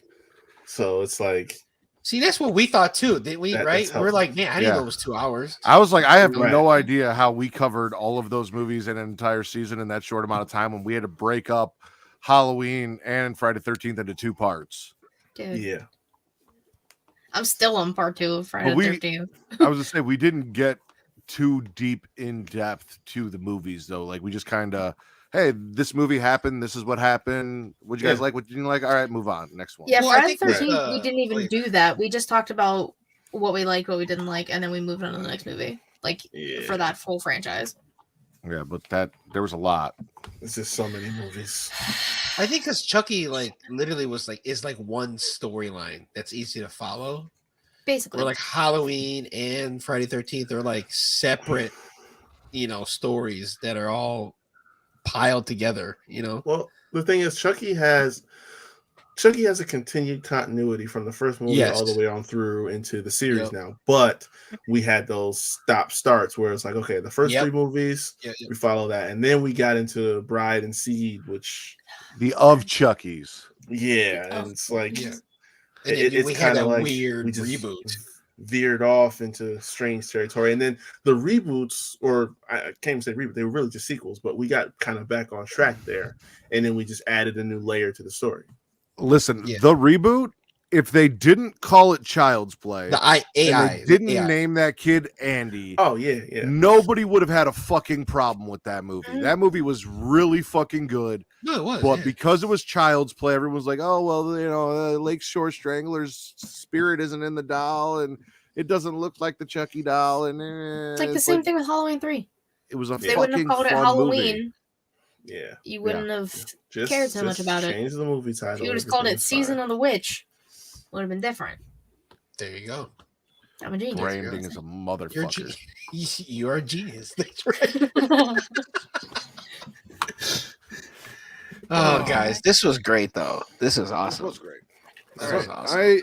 awesome. For anyone that's still here, because no one told me other than Rico that they were still here, I appreciate you guys coming. Like I said, we would appreciate the follow. I hope you guys had fun and enjoyed it. I'm going to end the broadcast portion of this, but yeah, thanks for sticking around, and please come to the rest of the Getting Off stuff. Oh, somebody just hopped in as we're signing off. But yeah, no, follow me at Getting Off to figure out when we will be back. I hope everyone here enjoyed it and had a fun time. And thank you for, I already thanked Alexis, then she left, for doing this with me, even though I was the only one besides Justin who kind of really sort of liked the movie. So you were middle of the road, and Reek was middle of the road, leaning spit, whereas me and Justin were on the positive side of the movie for the most part. Like, I agree, it's hard making a Halloween movie where Michael Myers isn't even in the first fucking 45 minutes of the fucking movie for people to like it. I get it, I do. But I am gonna watch it again though, just to get a definite on it, but and see if I can find any more. Like I said, there's that possible Curse of the Thorn tie-in with the way the thing passed. So I see if I can find any more homages that I missed, because you're in the theater, you're lost in the movie, you're trying to figure out what the fuck's going on. I'm trying to figure out You why always the fuck catch Michael more. Myers isn't in the movie. Yeah. Well, here, before I let you go, I do have one question, because the final shot is the mask on the desk, right? Uh-huh. So what do you think that like symbolizes? That's That not it's over, that she's done, It's not over. It's never over. Lori that somebody will becomes wear Michael the Myers. mask, like the movie mask, like all of a sudden Michael Myers like smoking. No. Justin. Just end this. You don't want broadcast. that? Like the spin and then like whoop, Bye, like- everybody.